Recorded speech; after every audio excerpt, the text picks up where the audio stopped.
Let's get into it now. Synopsis of the 5th tablet. Ninmah arrives on Earth with a group of female nurses. She delivers seeds to grow elixir-providing plants. What? Marijuana, psilocybin, peyote, hemp. Yeah, I mean, it's probably what it was. She brings in little news of their out-of-wedlock son, Ninurta. And the Abzu, ENKI establishes an abode and mining sites. In the Eden, Enlil builds space and other facilities. He's building a spaceport. Nibirians on Earth, who on Earth are called the Anunnaki or the Anunnaki, number 600. So there were 600 originally brought down to Earth. I did not know that. 300 Igigi operate the facilities on Lamu or Mars. Exiled for date-raping Sud, Enlil learns of the hidden weapons. Date-raping Sud? Really? It really said date-raping in the Sumerian text? Date rape, huh? Okay. Yeah. I mean, really said date rape in there. I think old Zecharia might have been hitting the cocaine when he wrote that. I don't know. Maybe he misinterpreted. Oh, yes, it says date rape. That's what it says right there. Date rape, don't you know? Sumerians were all into date rape. Yeah. It's just ridiculous. So exiled for date-raping Sud, Enlil learns of the hidden weapons. Sud becomes Enlil's spouse. Enlil bears a son named Nanar. Ninmah joins ENKI in the Abzu and bears him daughters. Nenki, ENKI's spouse, arrives with their son Marduk. See, they named their son Marduk here. Going back to the conversation we were having with the email from Cherry earlier. Clans form on Earth as ENKI and Enlil beget more sons. Beset by hardships, the Igigi launch a coup against Enlil. Ninurta defeats their leader Anzu in aerial battles. These are what I interpret to be like the Virmanos that are talked about in Eastern mythology. The Anunnaki, driven to produce gold faster, mutiny. Enlil and Ninurta denounce the mutineers. ENKI suggests to artificially fashion primitive workers. So here we go. Now we are jumping smack dab into the 5th tablet. From the planet Lamu, the chariot departed towards Earth. The journey continued. Around the moon, they made an orbit and went there to explore a way station. Around the Earth, they made more orbits and slowed down so they could have a splashdown in the water. In the waters beside Eridu, Nungul brought the chariot down to a quay by Enlil constructed. They stepped off. Boats were no longer needed. So there was some sort of platform built of the spaceport there by the water, probably in the Red Sea. Enlil and ENKI, their sister, with embraces, greeted with Nungul, the pilot. They locked arms. The heroes, male and female, by the present heroes were greeted with shouts. Everything that was brought on the spaceship was quickly unloaded. Rockets, skyships, and the tools that were designed by ENKI, and provisions and food of all kinds. Of all that transpired on Nibiru, the death, Ninmah was told of the death and burying of Alalu by her brothers. She also related to them the story of the way station on Lamu that was being commanded by Anzu. ENKI uttered his approval of that, and ENKI's words gave them bewilderment. That is a news decision. His word is unalterable. Ninmah to Enlil was saying, for the maladies relief I have brought, Ninmah to her brother said, from her pouch, a bag of seeds she brought, seeds to be sown in the soil. A host of bushes shall sprout from the seeds, and they will produce a juicy fruit. The juice shall form an elixir, for drinking by the heroes it shall be. Their ailments it will chase away, and it will make their mood happier. In a cool place, the seeds need to be sown. By warmth and water, they need nourishing. So Ninmah to her brothers did say, the place that for this is perfect, I will show you, Enlil said. And it's, of course, this is probably going to be the Eden, Edin. It is where the landing place was fashioned, where an abode of cedar wood I have made. In Enlil's skyship, the two of them, Enlil and Ninmah, soared towards the sky. To the landing place in the snow-covered mountains by the cedar forest, brother and sister went. On the great stone platform, the skyship landed. To Enlil's abode they went. Once inside, Enlil embraced her. With fervor, he kissed Ninmah. Oh, my sister, my beloved, Enlil to her whispered. By her loins, he grabbed her. Uh-oh. Keep it in the family. This is where the interbreeding started. Into her womb his semen he did not pour. I got to stop right there. I got to say this before I can go any further. That is the greatest thing I've ever been able to say on radio in my almost 4 years now of doing this show. I got to say it one more time. You ready for this? Greatest thing I've ever been able to say on the show. Here it is. Into her womb his semen he did not pour. He did not pour her semen, because she waited for mine, because she wanted to suck Satan's cock.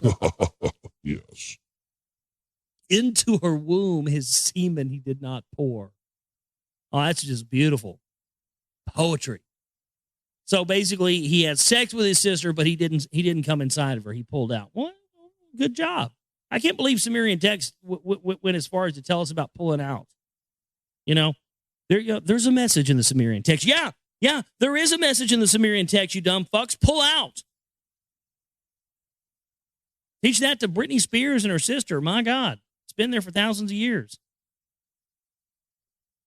So he fucked his sister, but he pulled out, so it's all good. Is basically what they're telling us. So the moral of the story is, it's okay to have sex with your sister as long as you pull out. Well, thank you. Thank you, Sumerian text. Thank you, Anunnaki. Thank you for clearing that up for us. We were all confused. Thank you. Of our son Ninurta, I will bring you word, Ninmah said to him softly.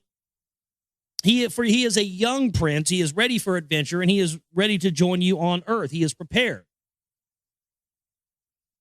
If you stay here on earth, let us, Ninurta, bring over our son, Enlil to her said. To the landing place, heroes were arriving. Rocket ships and sky ships were carried to the platform. From the pouch of Ninmah, the seeds were obtained. In the valley soils, they were sown. A fruit from Nibiru was to be grown here on earth. In the sky ship, Enlil and Ninmah returned to Eridu. On the way, Enlil showed her the landscape and showed her the extent of the Eden. From the skies, Enlil to her explained the plans.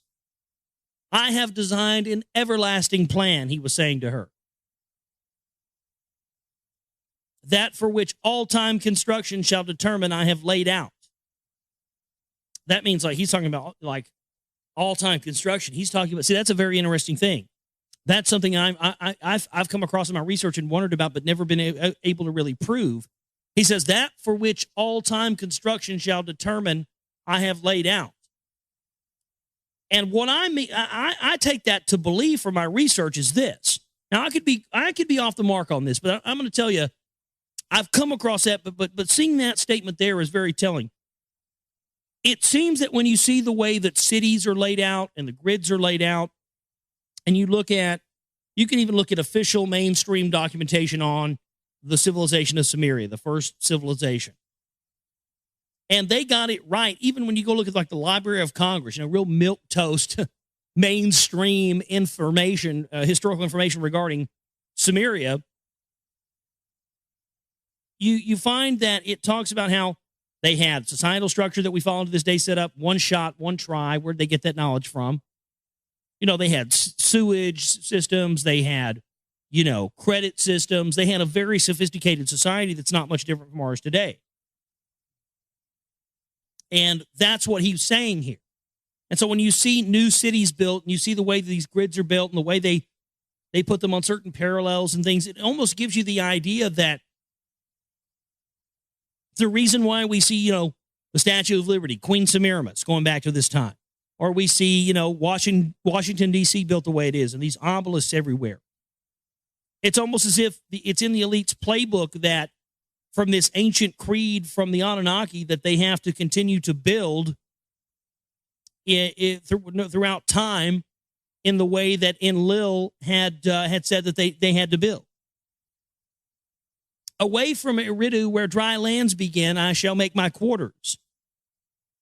La Arsa will be its name, a place for directing it shall become. On the banks of the Brunel River of the deep waters it will be located. A twin thereof a city shall in a future arise. Lagash I shall name it. Between the two plans a line I have drawn. 6 leagues thereafter a healing city shall come into being. A city of your own it shall be, Shurabak. The haven city I shall name it. On the center line it shall be located. To the 4th city it shall be leading. Nibiru, key. Earth's crossing place I will name it. A bond, heaven. Earth in it I shall establish. The tablets of destiny it shall house. All missions it will control. The tablets of destiny. This could be what they've been looking for. So the tablets of destiny have been, see, I didn't know that, or have been stored on Earth. And that's what all this search for the Sumerian cylinder seals and clay tablets has been about. They're looking for the tablet of destiny with all these, basically these missions for what to do on Earth and in other places. They very well probably have found them by this point. With Eridu, 5 cities there shall be counted. To eternity they shall exist. On a crystal tablet, Enlil to Ninmah was showing this master plan. On the tablet, she saw more markings and inquired of them to Enlil. Beyond the 5 cities, I shall place a chariot, and I shall from henceforth build this chariot, a spaceship. From Nibiru to Earth directly to arrive. No, not a spaceship, a chariot place.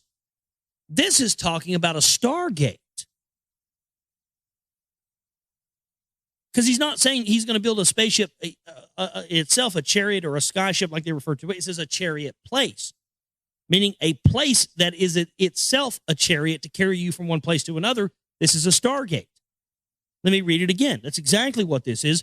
Watch my film, The Sumerian Stargate, Norway Spiral film, Reality of Illusion Series Part 2. It's up on YouTube. It's also at my website, theglobalreality.com, because that's where I drew all that from. Because I had remembered, I had read about this somewhere. This is the first time I've seen it again in a very long time.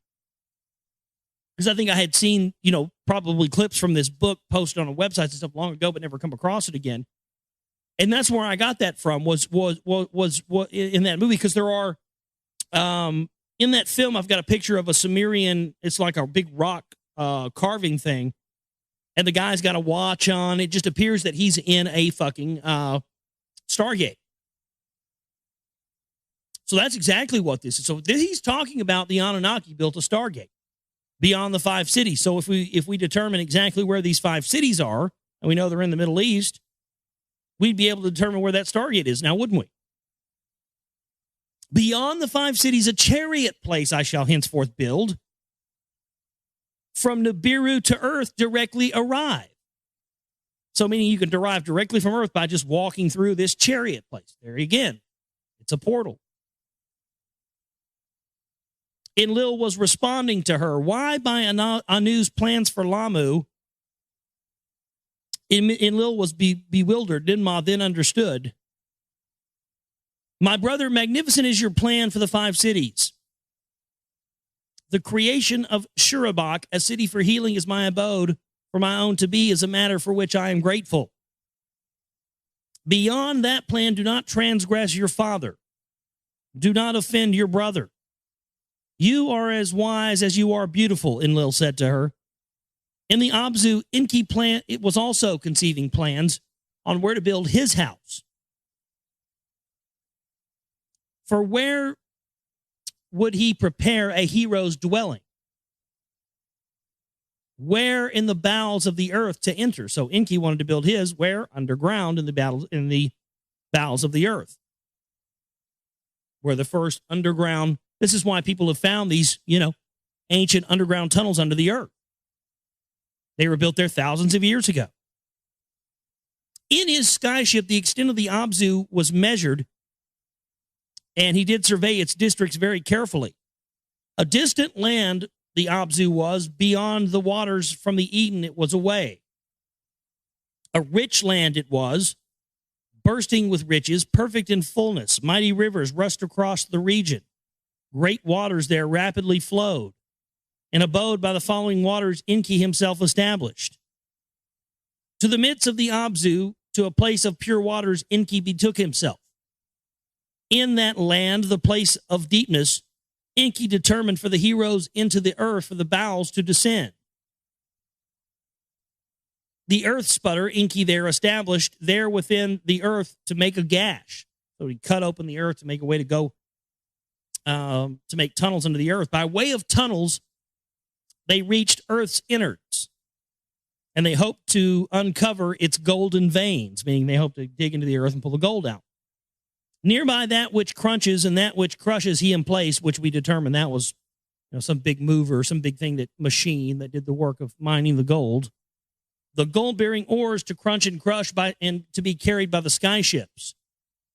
To the landing place in the Cedar Mountains to be brought. Therefore, by rocket ships to the way station on Lamu to be transported. So they transported them from Earth to the way station on Mars and then to Nibiru. Makes total sense. On Earth, more heroes were arriving. Some to the Eden they were assigned, and some to the Abzu they were given tasks. Larasa and Lagash by ENKI were constructed, and Sirbarak for Ninma he did establish. Within her therein a host of female healers were dwelling. In Nibiru, Ki, Enlil, a bond heaven earth was assembling. From there, all missions to command. So they were going to command all their new missions for their new, revitalizing and re-strengthening of Nibiru from Earth. That was how they were launching their operations. Between Iridu and the Abzu, ENKI was journeying back and forth for supervising. On Mars, construction was progressing, and a way station for the heroes was starting to be constructed. A shar, 2 shars, which is a period of time, lasted for the preparation. So it took the preparations, took them a few years. Then Anu gave the word.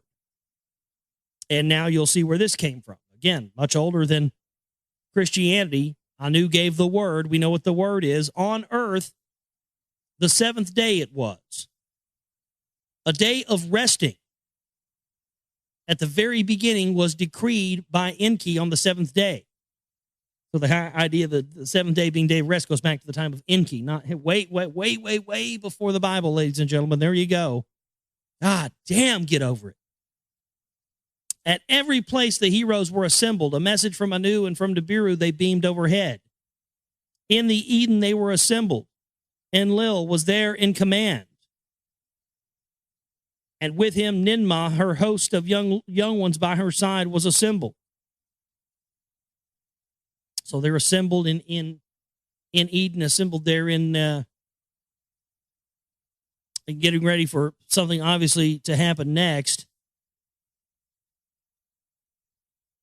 Let's see how much we have left here.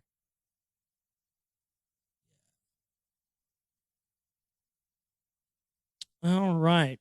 It says it's in the Abzu where the heroes assembled under the gaze of ENKI they stood. With ENKI was his vizier Izimud. Nungul the pilot was there too. On Lamu, the heroes were assembled With their proud commander Anzu, they stood. 600 were on Earth, 300 on Mars were gathered. In all, there were 900. The words of Anu the king they all heard. Heroes of Nibiru, you are the saviors. The fate of all is in your hands.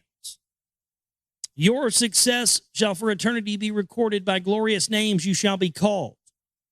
Those who are on earth shall be forever known as the Anunnaki. Those who from heaven to earth came. So that what we refer to as heaven, we now know to be Nibiru.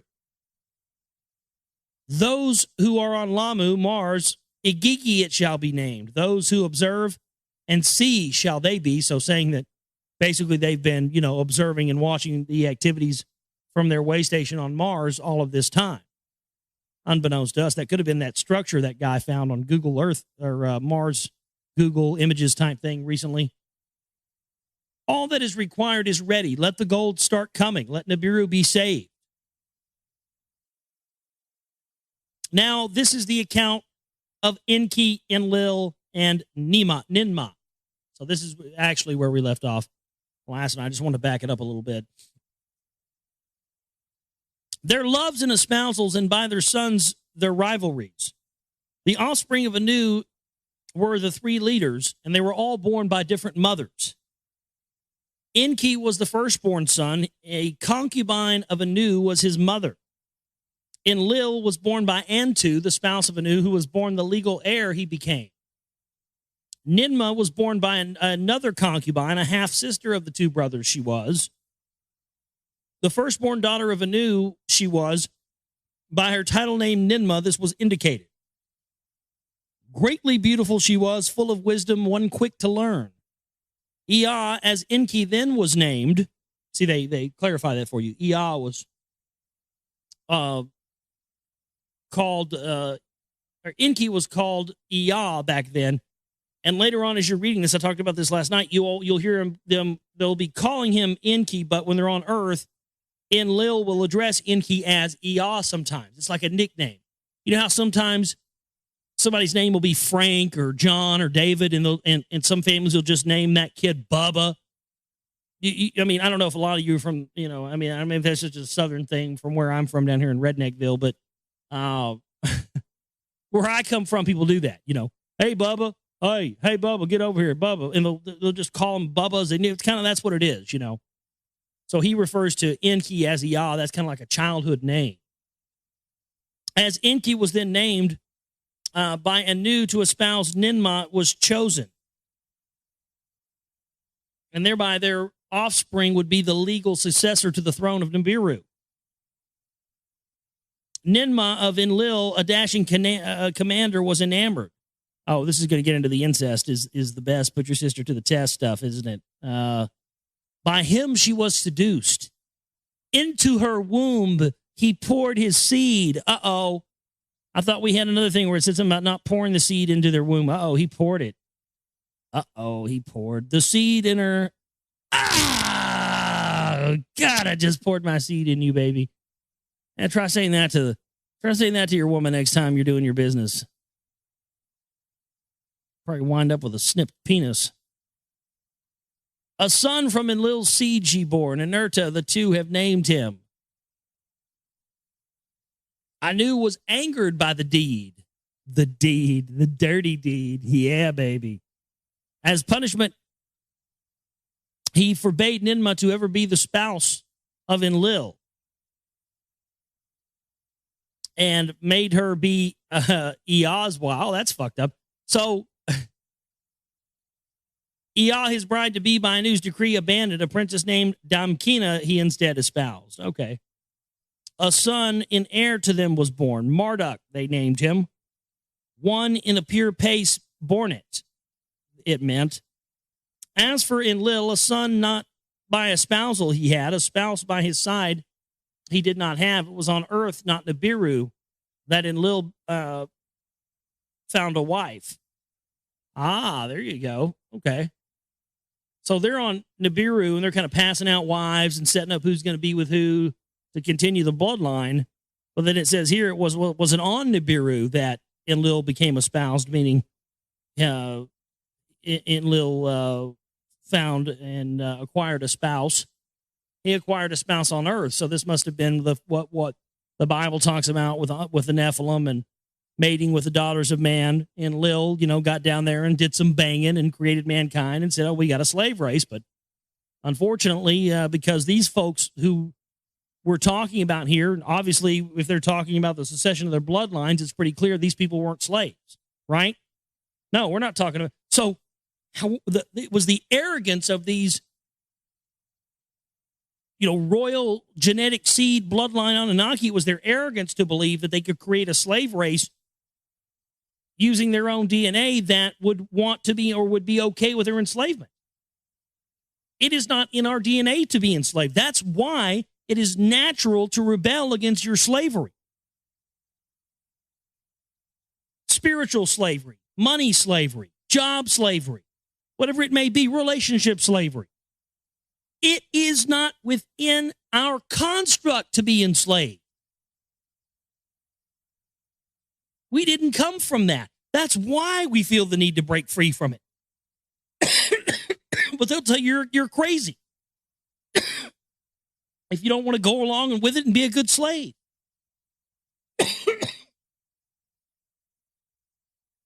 The account is one of rape and exile, a love that brought forgiveness, and of more sons that were only half-brothers.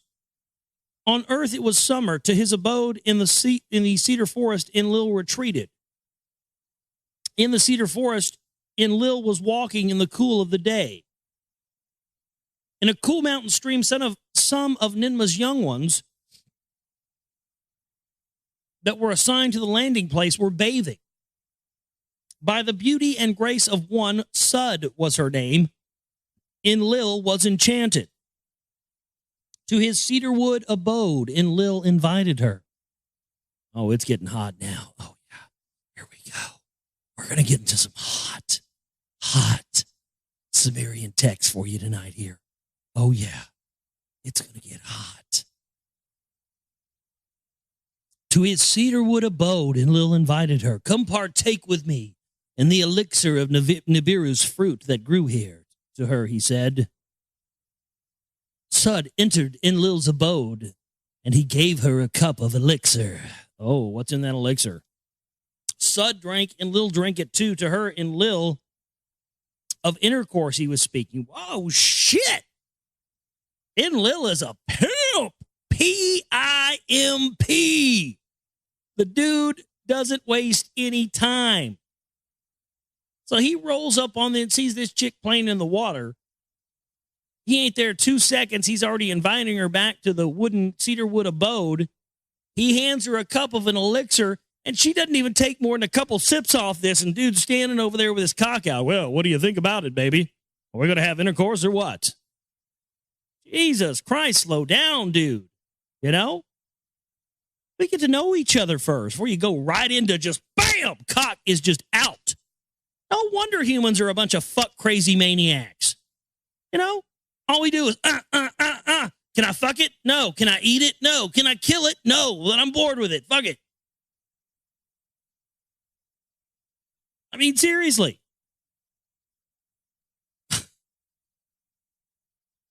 No wonder we want to fuck everything that moves. We were created by a bunch of horny maniacs. We wonder why there's fucking 500 trillion of us on this planet. My God. The people that created us were fucking all the time. What do you think we want to fuck all the time? When we look at, oh my God, we have to have eugenics. We have to kill us. There's so many of us. Well, my God, well, maybe go talk to your bloodline ancestors about that then, Rockefeller. Fuck. This guy gives her a sip of some drink, man. She didn't get 2 drinks down. He's like, oh, wow, look. Now listen to this. Listen to what she says. I'm not kidding you. You can get a copy of this book. I'm not making this up. I'm not trying to be perverted. This is what it says. So he was talking about intercourse, and it says, unwilling was the lass. Aye, unwilling was the lass. What is this, written by a fucking drunkard and Irishman? Aye. Enlil was speaking of intercourse, but I, unwilling, was the last. It's a bunch of pirates, pirate aliens. And I'm not kidding you. This is what she says. She says, my vagina is too little. It knows not copulation. To Enlil, she was saying. So she said her vagina is too tight. It knows not copulation. So she's never been penetrated. And, so he's like, so he's totally, like wanting it bad now. He's like, oh shit, you're a virgin too? Fuck. Oh man, I'm good. Damn it. I saw you swimming around over there. And shit, I move fast, but damn. Doing her, and Lil was kissing and was speaking. Unwilling still was the last. My lips are too small. They know not kissing. And Lil laughed and embraced her. Suck Satan's cock. Get that big scaly woodpecker down your gullet, baby. You're gonna like it. Oh, yeah. Oh, kiss it, yes. Oh, that's what I like. Oh, Enlil likes that. You didn't know that Enlil was also Lucifer, did you? Suck Satan's cock, baby. His semen poured into her womb. This is dirty. Triple X Sumerian text. No wonder they don't want us reading this stuff. 5,000-year-old porn etched into rocks. Who knew, right? I sure as fuck didn't. That's what I'm saying. I get these letters from people all the time. Can you not cuss on your show? I want to allow my little kids to listen to it. This is an NC-17 show here for that reason.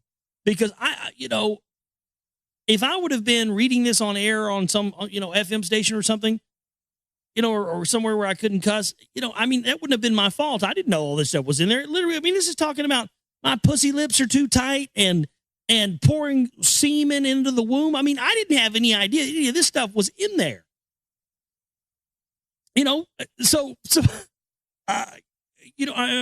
sorry. I know there's people out there that want to allow their kids to hear this information, but sometimes this stuff. That's what, I don't know. You gotta let kids be kids. Get them. I understand it's important. Also, you want to start teaching these kids at a young age, but I'm just saying, man. Sometimes this stuff gets into dirty territory. It's not necessarily just me, up here ranting and raving and using cuss words all the time. My goodness. Every other page, somebody's pouring semen into somebody's womb, or like the other night, biting somebody's cock off and then puking up blood, and there's, tight vag and stuff in here. This shit is fucking filthy. But guess what? You know what's funny about it all?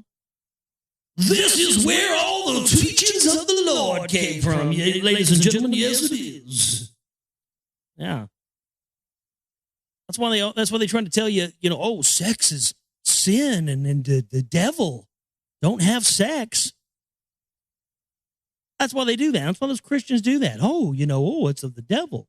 Yeah, because they don't want you to know where we came from. Everybody knew our ancestors were a bunch of, fuck crazy maniacs just going through the galaxy, fucking everything they get their hands on. Look down there. They got some life forms. Let's see if we can go down there and fuck them. Take me to your leader. We are here to fuck your women. We're just horny guys just flying around in sky chariots going down and going, yes, we're gods. Yes, bow to us.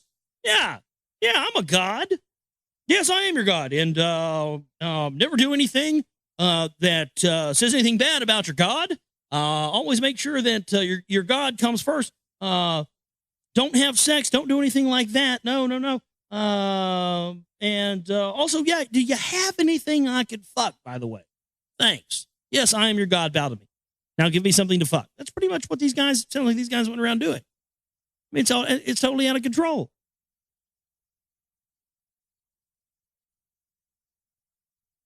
This is just filthy. To Ninmah, Sud's commander, the immoral deed was reported. Enlil, immoral one, for your deed judgment you shall face. So did Ninmah to Enlil in anger say, In the presence of 50 Anunnaki, 7 who judge were assembled. 7 who judge on Enlil a punishment decreed. Let Enlil from all cities be banished. To a land of no return, let him be exiled. In a sky chamber, they made Enlil leave the landing place. Abgal was his pilot. To a land of no return, Enlil was taken, never to return. Well, that's why they call it the fucking land of no return, isn't it? But you don't return from it. Idiots. My God. A little editing, please.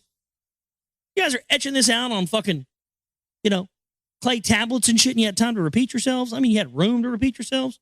Wow. In the sky chamber, the 2 of them journeyed to another land was their direction. There, amidst forbidding mountains at a place of desolation, Abgal, the sky chamber, landed.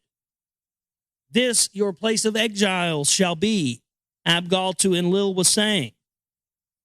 Not perchance have I chosen it, to Enlil he was saying. A secret of ENKI in it is hidden. In the nearby cave, ENKI 7 weapons of terror has hidden. Also, he hid 7 nuclear weapons in there. Oh, that was smart. This guy's going around banging your half-sister, getting her pregnant, and, you want to give him nuclear weapons? Again, we have to start coming to grips with the fact that it could be possible that the people that we think are gods were very smart. Just as dumb and irrational and as any of our elite leaders are today, it sounds like, doesn't it? Kind of bumbling their way through things. Everything's new. That's why it seems that the spirit world is so much more removed from that reality. Because we're still talking about the physical plane here. But now that we get into the stuff where, these people have the technology to manipulate that as well, it's a totally different thing. From Alalu's celestial chariot, he had them removed. Take the weapons into your possession. With the weapons, you will attain your freedom. So was Abigail to his commander, saying, a secret of ENKI to Enlil he did reveal. Then Abigail departed from the secret place, and Enlil was alone left there. In the Eden Sud to Ninmah, her commander's words were speaking. By Enlil's seed I am pregnant. A child of Enlil in my womb has been conceived. Ninmah Sud's words to ENKI conveyed, the Lord of the earth he was. On earth he was supreme. They summoned Sud before 7 who judge. Will you take Enlil as your spouse? They asked her. She said yes. To espouse Sud Enlil from his exile was returned. By that, ENKI and Ninmah to him gave a pardon. So they pardoned him and allowed him to come to earth. Enlil's official spouse was Sud. It was declared her name title to be Ninlil, Lady of the Command. She was bestowed. Thereafter to Ninlil and Enlil a son was born, Nanar, the bright one. Ninlil named him. He was the first of the Anunnaki on earth to be conceived. One of Nibiru's royal seed on an alien planet was born. It was after that ENKI to Ninmah was speaking. Come be with me in the Abzu. In the midst of the Abzu, in a place of pure waters, an abode I have established. With a bright metal, silver is its name. It is embellished. With a deep blue stone, lapis lazuli, it is adorned. Come, Ninmah, be with me. Your adoration of Enlil to be abandoned. So he's saying, okay, now you've banged my brother. You shit out one of his kids. Now, make it fair. And let's get some double incest going on over here and come back to my abode. Let me hit it too. And, pour the royal water in you and we'll just have us a whole little clusterfuck here. No wonder the people that run our planet are sick, incestuous, inbreeding bastards. Sounds like that's what these fuckers were.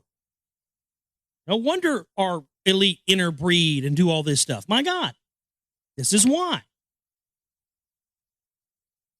That's why everything in our realm on this earth is a blueprint that was taken and done somewhere else on another planet and transplanted here.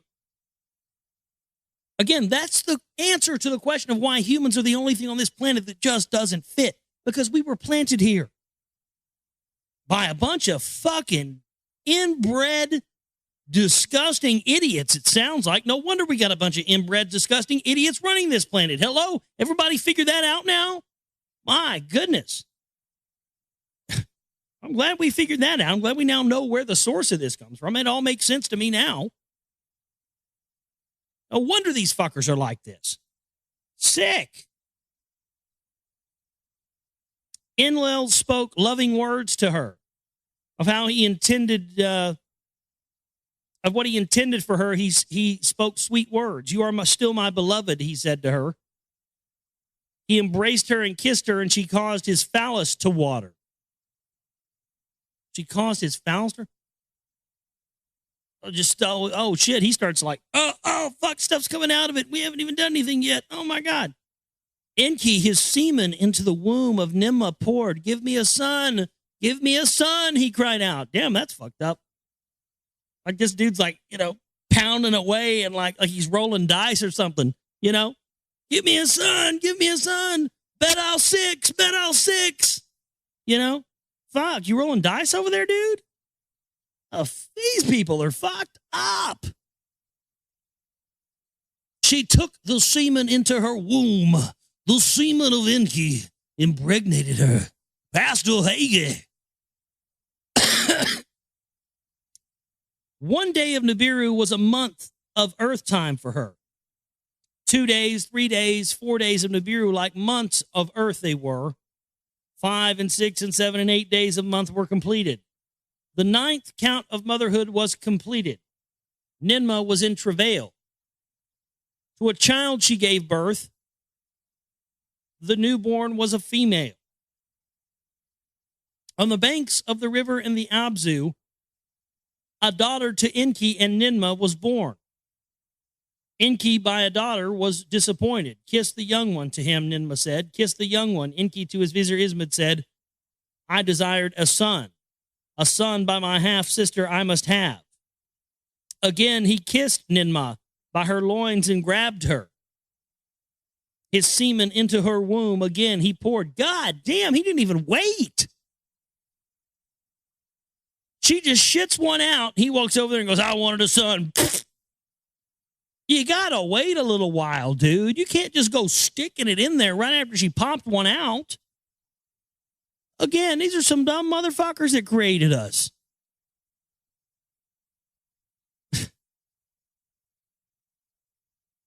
You gotta wait, dude. Again, she was with child, and again, a daughter to Enki she bore. A son by you I must have. Enki cried out to her again. Ninmah he kissed again. Thereupon Ninmah against Enki a cursing tittered. Whatever food he ate was poison in his innards. His jaw hurt, his tooth hurt, his ribs were hurting. Izimud the Anunnaki summoned to Ninmah for relief, they were pleading. To distance himself from Ninmah's vulva, Enki was raised, he raised his arm and swore. One by one, she and his ailments removed from his curse, Enki was freed. So he started like going after the vag again, and she had to cold-blooded put a damn curse on his ass to keep her away from the vag. Make him sick so he wouldn't want it. Damn, dude, that's hardcore. Ninki, lady of the earth, the title was given to the child. By her and her concubines, Enki had 5 more sons. These were their names: Nergal and Gibal, Ningal, and Ningshadiza, and Dumuzi was the youngest. To earth, Enlil and Ninmah their son Ninurta summoned. By his spouse Ninlil did Enlil one more son have. To Nanar a full brother. Ishkur was his name. 3 sons in all did Enlil have. None by concubines were they born. 2 clans were thus on earth established. Their rivalries to wars did lead. So what that means is that, and this is really a very proper explanation of something I've had a question about for a very long time here. ENKI ended up having all these sons, but it says in this last statement here that the two clans were thus on Earth established, and their rivalries led to wars. So they established two clans on Earth that were both based on Enlil and ENKI's family. This was the same family. They created one tribe over here. Another tribe over here didn't tell them they were family and then pitted them against each other, and this led to wars. So this is proof that they've been pitting us against each other, man against man, family against family, since time immemorial. And why would they do this? They had to do this to set up a culture of war, a culture that established itself on that so that they could control it. That's unbelievable to me. So, and that makes so much more sense. This is why the elite have tried to wipe out these certain bloodlines in the Middle East, the Arabic bloodlines in Iraq and Sumir, because supposedly there are people there that still have this royal blood in their systems, and the elite for some reason see it as a threat to them. Because if some of these people that are descendants of these original Anunnaki, of the Semitic Arabic bloodlines, they would be a challenge to the power structure. That's why this genocide in Iraq and the Middle East, folks, that's the real reason behind it. There's something there in those bloodlines that the elite's afraid of. They see it as a threat to their power. Unbelievable stuff. Well, this starts next with the account of the mutiny of Agigi. And I think Agigi, I can't remember what planet that said that was. It's one of the planets, Jupiter or Mars or something, but we'll pick up on that next time. We're going to leave it off here for tonight. Now, where we're getting into now is the account of the mutiny of the Agigi. And as we've established in our previous readings, the Agigi is the name for the people that were brought to Nibiru, to Earth from Nibiru, and were put in charge of mining the gold, and essentially started to revolt because they felt that the labor was too heavy and they couldn't get all the gold mined. So allegedly, this is why the Anunnaki created mankind as a slave race to mine the gold for them.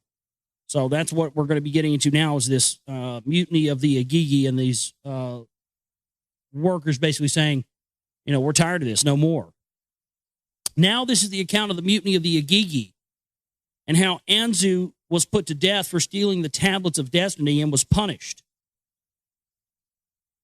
From the Abzu, gold from Earth's veins was carried to the landing place, and they transported them in rocket ships to the way station on Lamu, which, of course, we have established Lamu as being Mars.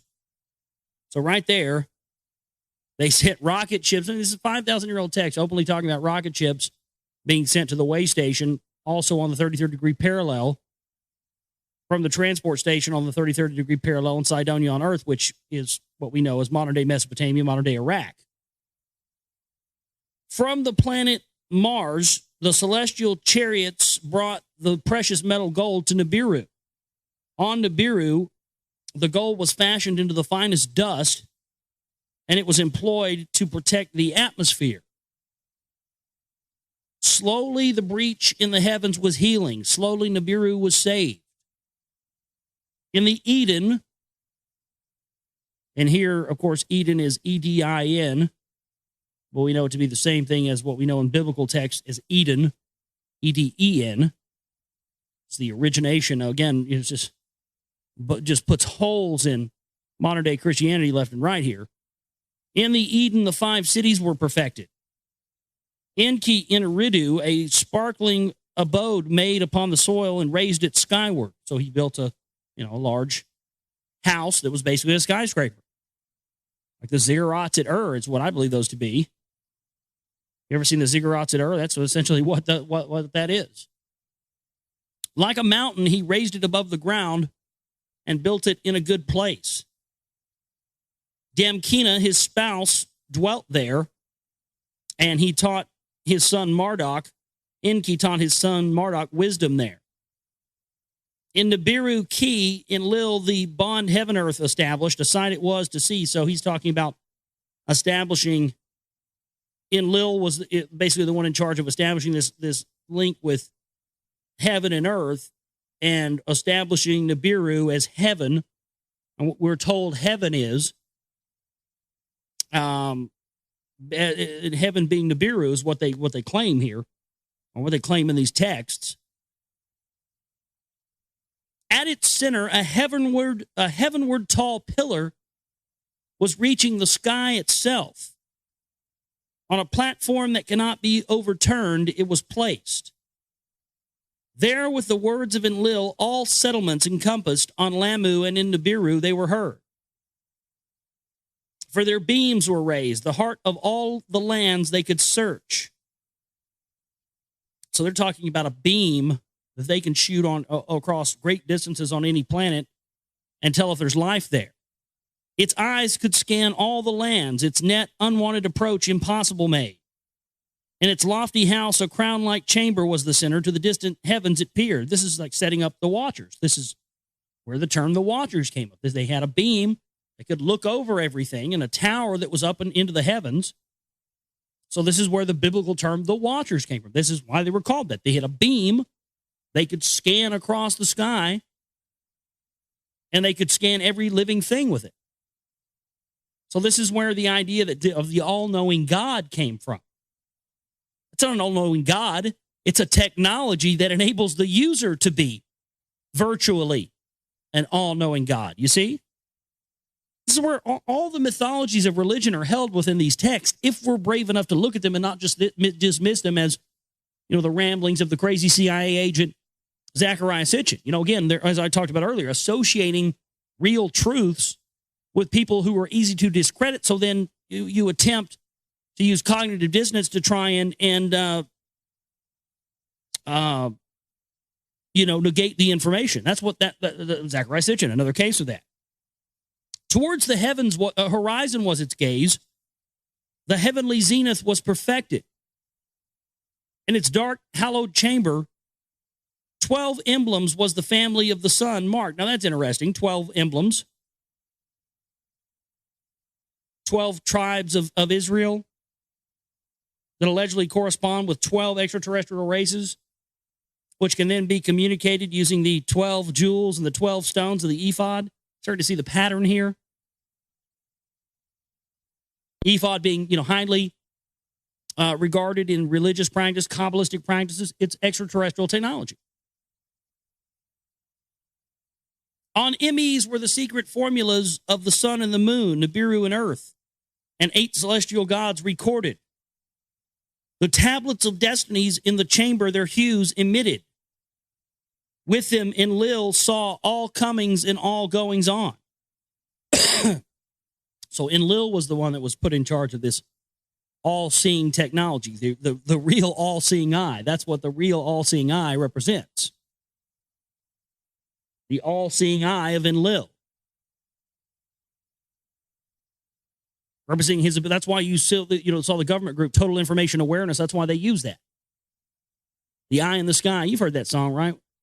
I am the eye in the sky, looking at you. I can read your mind.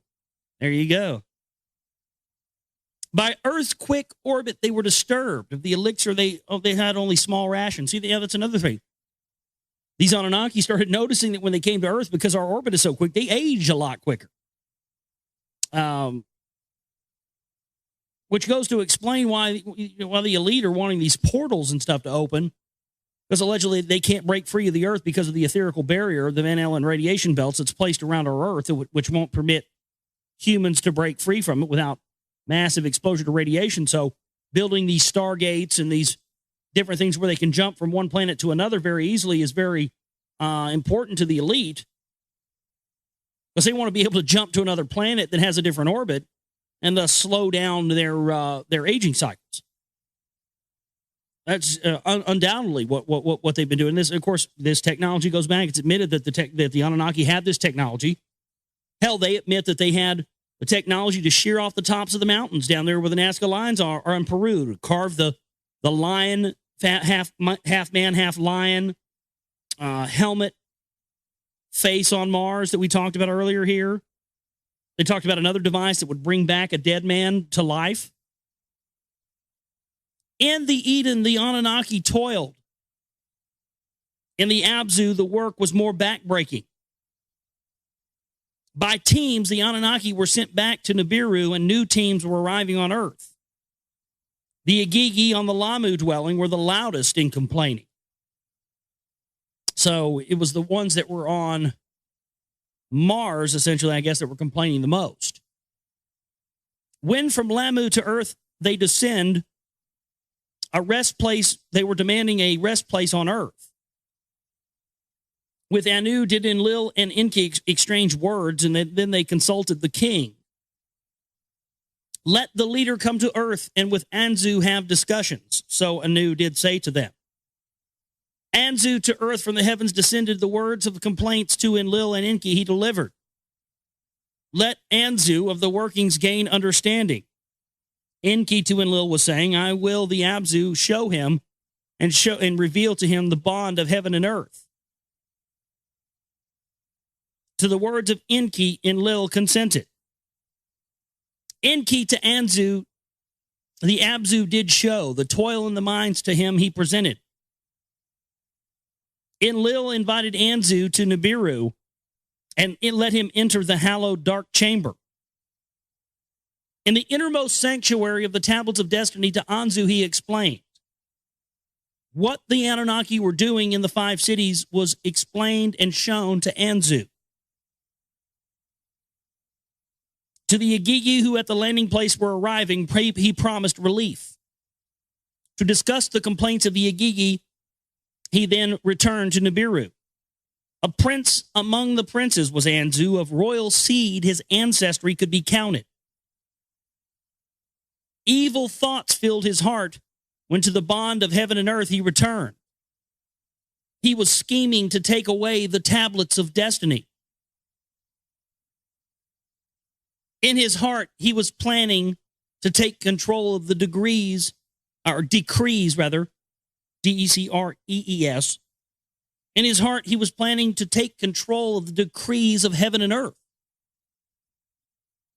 The removal of the Enlilship in his heart he conceived to rule the Igigi and to rule the Anunnaki. That was his aim. Unsuspecting Enlil at the entrance to the sanctuary, Anzu stationed himself there. Unsuspecting Enlil left the sanctuary for a cooling swim, he went away. With the purpose of evil, Anzu seized the tablets of destiny. In a sky chamber, he flew away to the mountain of the sky chambers and went there swiftly. There in the landing place, rebellious Igigi were waiting for him. They were preparing to declare Anzu the king of Earth and Mars. In the sanctuary of Nibiru, the brilliance petered out, the humming quieted down. Silence prevailed in the place. Suspended were the sacred formulas. In Nibiru, Enlil was speechless. He was overwhelmed by the treachery. To Enki, he spoke angry words of the ancestry of Anu to him. He questioned, hey, this isn't our blood doing this, is this? Somebody that was related to us wouldn't do this kind of fucking shit, would they? This isn't one of our bloodlines. We're going to have to kill this motherfucker. In Nibiru, the leaders gathered. The Anunnaki who decree fates with Anu were consulting. Anzu must be seized. The tablets to the sanctuary must be returned. Thus did decree Anu. Who shall face the rebel? Who shall retrieve the tablets? The leaders asked each other. With the tablets of destiny in his possession, Anzu is invincible. They were saying to each other.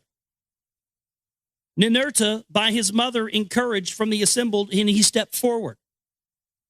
Enlil's warrior I shall be.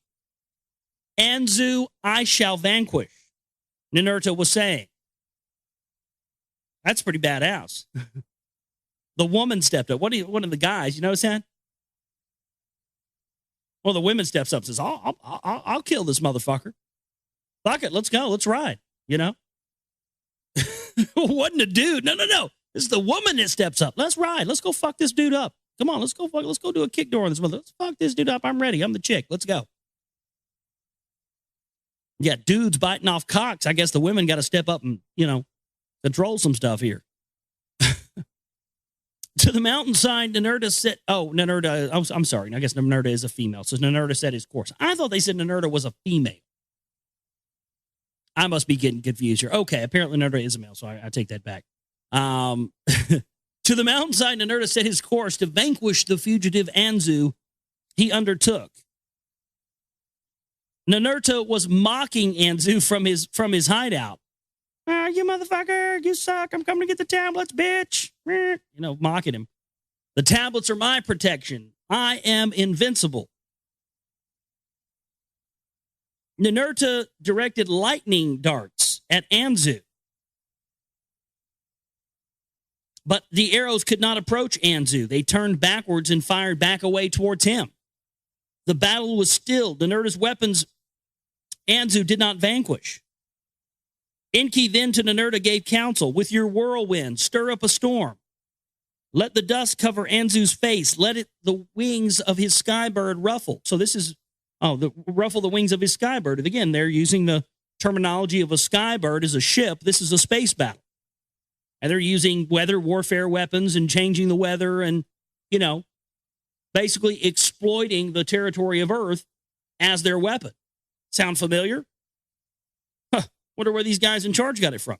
Oh, here you go. For his son Enlil, he fashioned a mighty weapon. It was called a Tilu missile. To your stormer weapon, attach it. When wing to wing near at Anzu, shoot it. Thus did Enlil his son Ninurta instruct. When wing to wing were near each other, he let the missile fly as fast as lightning. Again, Ninurta in his whirlwind soared, and Anzu against him in his skybird rose to the challenge. Wing to wing, Anzu in anger shouted, this battle will be your destruction. Ninurta followed the advice of ENKI, and with his whirlwind, he created a dust storm. The dust covered Anzu's face, and the pinions of his skybird were exposed. Into their midst, Ninurta let the missile fly loose, a fiery brilliance of Anu's pinions engulfed. Like butterflies, his wings began to flutter to the ground. Anzu came falling. The earth shook. The skies became darkened.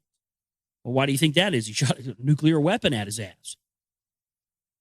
The fallen Anzu Ninurta made captive, and he retrieved the tablets of destiny from him.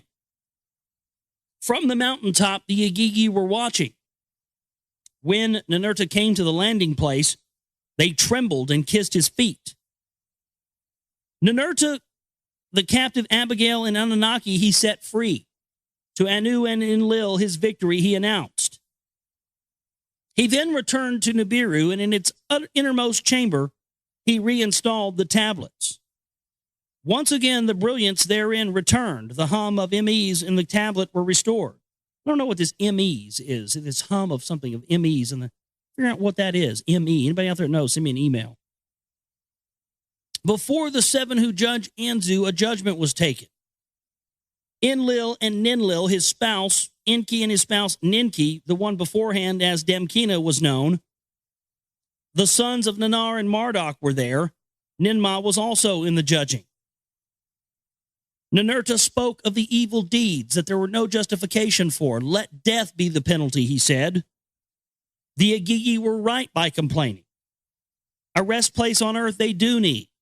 Marduk in counter argued, by his evil deed, all the Anunnaki and Igigi and Anzu did in danger, Enlil said. ENKI and Ninmah with Enlil agreed. The evil must be extinguished, they said. To death by execution, the seven judged Anzu. With a killing ray, a laser beam, Anzu's life was extinguished. Let his body to the vultures be left, Ninurta said. Let him be buried on Lamu, Mars. In the cave next to Alalu, let him be laid to rest, ENKI was saying. From the same ancestral seed the two of them were. Let Marduk the body to Lamu carry. Let Marduk there as commander stay. So was ENKI to the judges suggesting, let it so be, Enlil said. Now, and so that's it. There you go. So they judged him and they buried him there on Mars, where the other one was left. So that's the end of that. And wow, more interesting stuff there. And again, this whole idea, and why we're reading this whole thing about this Lost Book of ENKI, what it's supposed to be, for those of you who may have just been tuning in and just now hearing me read this, what's so fascinating about it is that it's a pre-history. It gets into the whole history of the bloodline and the genealogy of the people who came from wherever, Nibiru allegedly, to Earth and created mankind. And supposedly what we see now, the reason for this, why this has been kept away from us, and why ENKI felt that mankind needed to know this information, is so that we could truly know who we are, where we came from, and all the basis for all these phony religions and all religions of the world are based on the restriction of this knowledge. So I'm glad that we're reading this and getting into this on air. It really is a good read.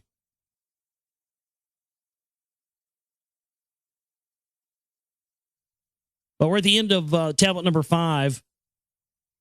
And we're going to be moving into tablet number 6 here tonight. Let's see. Okay, we read this last week, the judging of Abzu. We read that. We finished up that.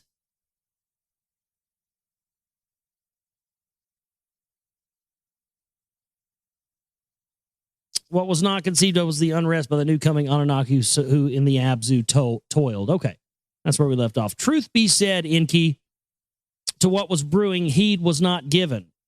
So they're saying that, the Anunnaki who were sent to Earth to mine the gold were getting, they were getting tired and restless. They were mad because, they were essentially given a death sentence coming to Earth. Because Nibiru has such a long orbit, what is it, 3,600 years or something like that. So each one of their years, which they refer to as a shar, S-H-A-R, shar, a shar on Nibiru, one travel around the sun is 3,600 years. So, these people are used to living, we go once around the sun every day. So they're coming to Earth and, they're reaching old age at a much faster pace, and it's not allowing them to keep up. So they need something that, they basically are getting ready to revolt because nobody's listening to their ails. No, and that's what it's saying here. No, Abzu was not paying attention. Of the differences between on what is on Earth and what else in Nibiru appeared, and he wished to learn how the maladies of Earth cycles and the atmospheres were caused. He wished to uncover. In the Abzu, by the gushing waters, a wondrous study place he erected. With all manner of tools and equipment, he furnished it. House of Life, he called its place. And to his son, Ningishida, he invited. Sacred formulas, tiny MEs, the secrets of life and death possessing they shaped. Absorbed in ENKI was those studies. And it was among the Anunnaki, he noticed the brewing of the unrest. First to notice the trouble was Ninurta, a lessening of gold ores he had discovered. By Enlil, Ninurta was explaining what was going on. Unbearable is the toil, Ninurta was saying. Ninurta said this to his uncle ENKI. Let us summon Enlil, ENKI said. Enlil arrived in the Abzu, in a house near the excavations he was stationed. Let us unnerve Enlil in his dwelling, the mine-working heroes shouted. Of the heavy work, let him relieve us. Let us proclaim war with hostilities. Let us gain relief, others shouted.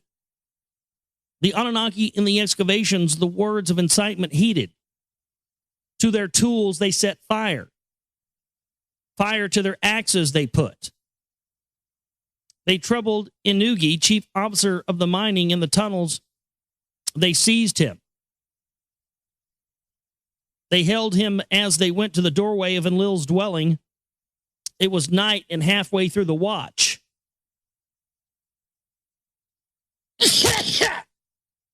Excuse me. Sorry about that.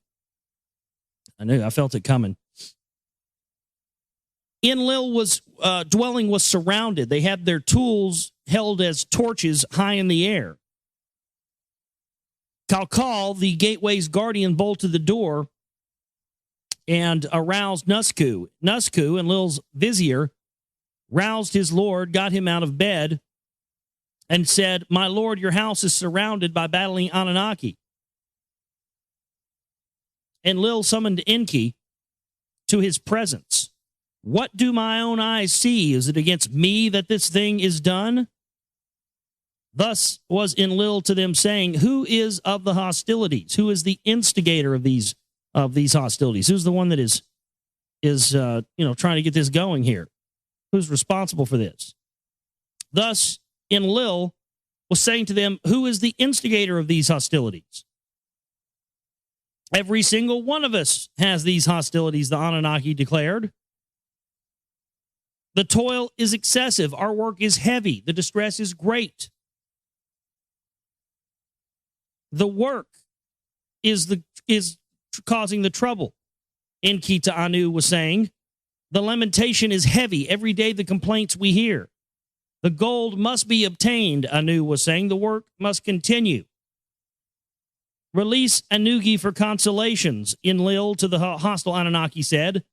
ENKI was released to the leaders, and he said, "Ever since Earth's heat has been rising, the toil is excruciating and unbearable to us. Let the rebels return to Nibiru. Let new ones come in their steed." Their steed is their ship or their chariot or whatever that's what they refer to as their ship. "Perchance you can fashion new tools," Enlil said to ENKI. For the Anunnaki heroes to avoid the tunnels. "Let us summon my son," and they make reference to these tunnels,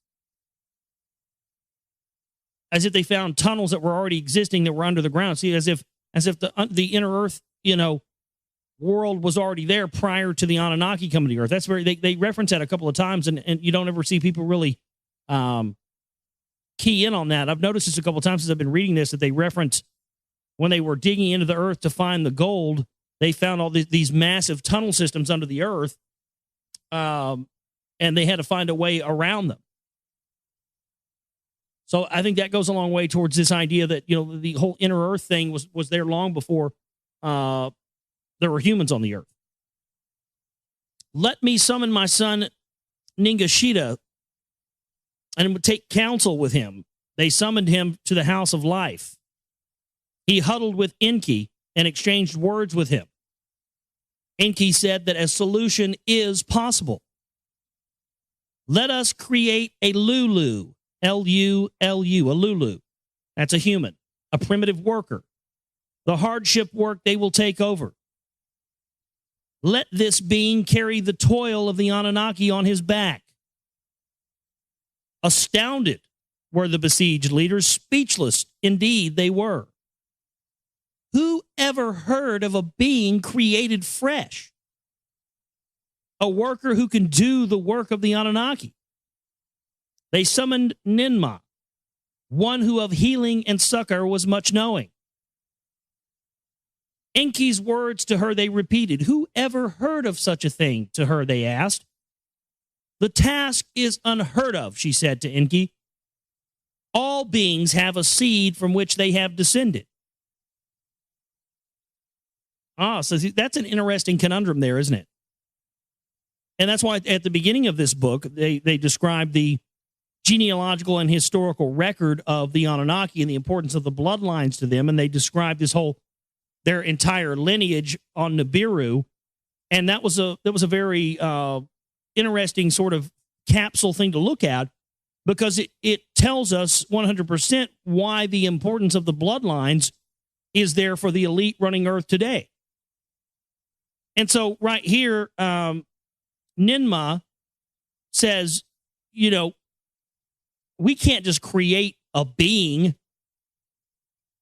out of nothing. It's not right. A being has to have a seed, or, has to have a lineage of something they came from. And as we're going to see from reading this, from what I understand from my research, the problem they had with humans and why they wanted humans to be destroyed, and Lil wanted humans to be destroyed, was the fact that, the humans started to revolt. Because when they used their own DNA to make this slave worker, as we've read here, these Anunnaki weren't slaves. It was genetically imbibed into their structure of their bodies. They're not slaves. They were princes. They were kings. And so they overlooked the fact that when they tried to make their slave race out of them, they were inadvertently created a being, us humans, who will never, ever succumb to being enslaved. That's why they've had to resort to fluoride in the water and MSG in the food and chemtrails and electromagnetic brain entrainment like HARP and the programming of Madison Avenue and Edward Bernays and of the school systems. They had to create all of this stuff, folks, to distract us from the fact that we are genetically not inclined to be slaves.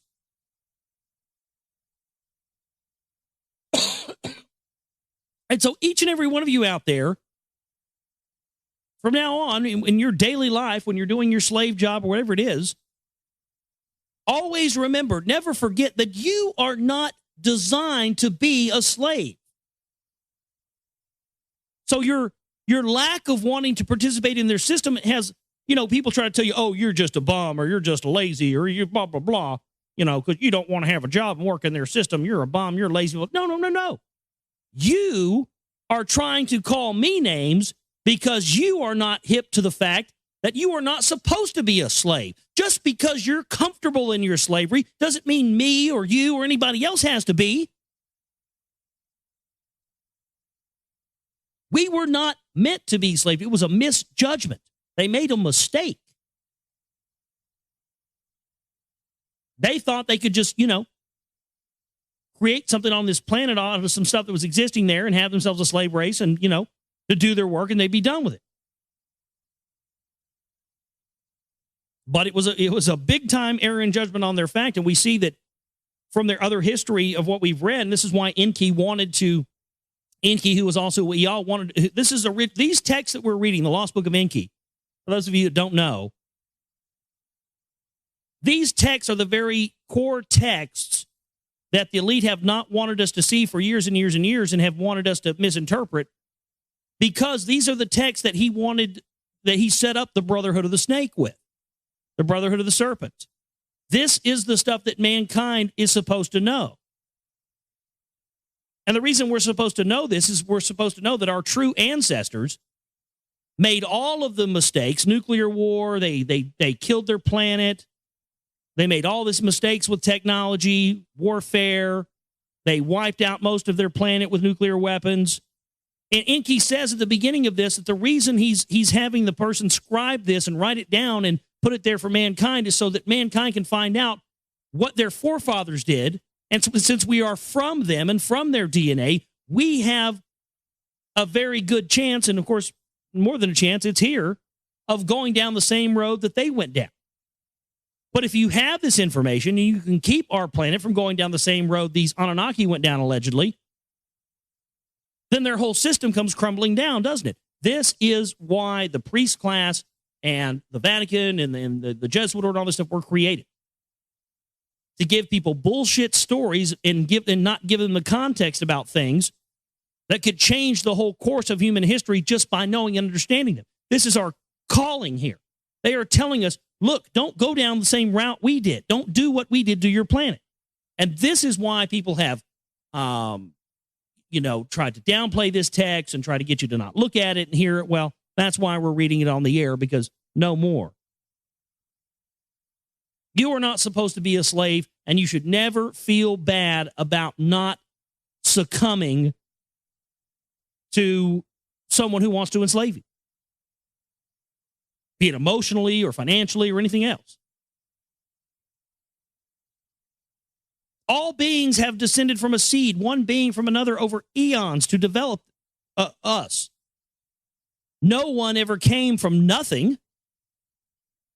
How right you are, my sister, ENKI said, smiling. A secret of the Abzu, let me reveal to you all. The being that we need already exists. All that we have to do is put on it the mark of our essence. Thereby, a Lulu, a primitive worker, shall be created. So ENKI did say to them, let us hereby make a decision and give blessing to my plan to create a primitive worker by the mark of our essence and fashion him. So that looks like that's the end of tablet number 5. Let me scroll down here. Yeah, and this is the synopsis of tablet number 6. We're going to be reading some of that here for you. To the incredulous leadership, ENKI reveals a secret. In the Abzu, there roams a wild being akin to the Anunnaki. By augmenting its life essence with that of the Anunnaki, it can be upgraded to be an intelligent primitive worker. Now, these parts, now this is the key thing that people need to understand. These parts right here that I'm reading that are in good English, they're synopsis of each tablet. These are the parts that are actually written by Zecharia Sitchin. He's writing basically up a little synopsis on what the tablet says. So don't confuse that with the actual translations themselves. Now, you can actually get ones that have been printed off and stuff like that, Sumerian text, and get code keys for Sumerian language and interpret this stuff for what you can. But because, of Sitchin's supposed connection to the CIA, of which we've never seen documentation, but, different things like that in stuff that, well, he also says that they're coming to, that the Anunnaki want to come and save us, which runs contrary to Christianity. So he's been demonized for a lot of reasons, and I'm not necessarily saying the guy's right either, but the fact of the matter is, these texts are there, and there has been a massive campaign throughout alternative media, mainstream media, and everything else to keep us from ever looking at this, and they always just say, oh, Zecharia Sitchin's a spook or whatever else. He's a clown, don't listen to him. And so then people don't ever actually get a chance to understand and read and find out that these are actual real texts. These are 5,000-year-old texts that came from the Sumerian kingdom. It's there. You can do this yourself. So these little synopsises here are what's written by him, but I'm going to skip the synopsis and just get right into the 6th tablet. We will create a primitive worker. We will fashion him by the mark of our essence, ENKI said to the leaders. The being that we need already exists. Thus did ENKI tell them the secret of the Abzu. With astonishment, the other leaders heard ENKI's words and were fascinated.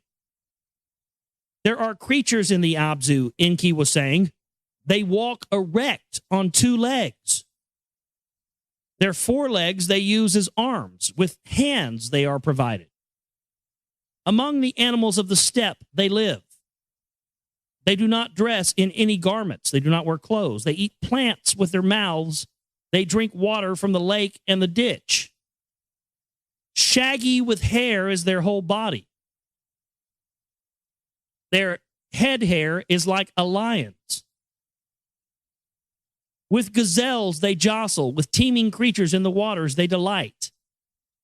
The leaders to ENKI's words were listened to with amazement. No creature like that has ever been seen in the Eden, Enlil said, disbelieving. Eons ago, on Nibiru, our predecessors like that may have been. Ninmah was saying, it is a being. It is a being, not a creature. To behold it must surely be a thrill, Ninmah said. To the house of life, ENKI led them. There in strong cages were some of the beings. At the sight of ENKI and the others, they jumped up with fists on the cage bars they were beating. They were grunting and snorting, making no words. Male and female they are, ENKI was saying. Male hoods and female hoods they have. They have, parts. Like us from the Nibiru coming, they are procreating. Ningasita, my son, their fashioning essence has tested. Akin to ours it is. Like two serpents, it is intertwined. Right there. So the essence, that's why he said we had to give them add our essence to them. So when they refer to essence, they're talking about DNA. Because he says, just like ours, it is entwined like two serpents. That's why in the ancient Sumerian different buildings and stuff and structures that you see that. You see the caduceus there for the first time. That's what that represented. When their life essence and our life essence is combined, our mark shall be upon them. A primitive worker shall be created. Our commands he will understand. Our tools he will handle. He shall perform the toil in the excavations.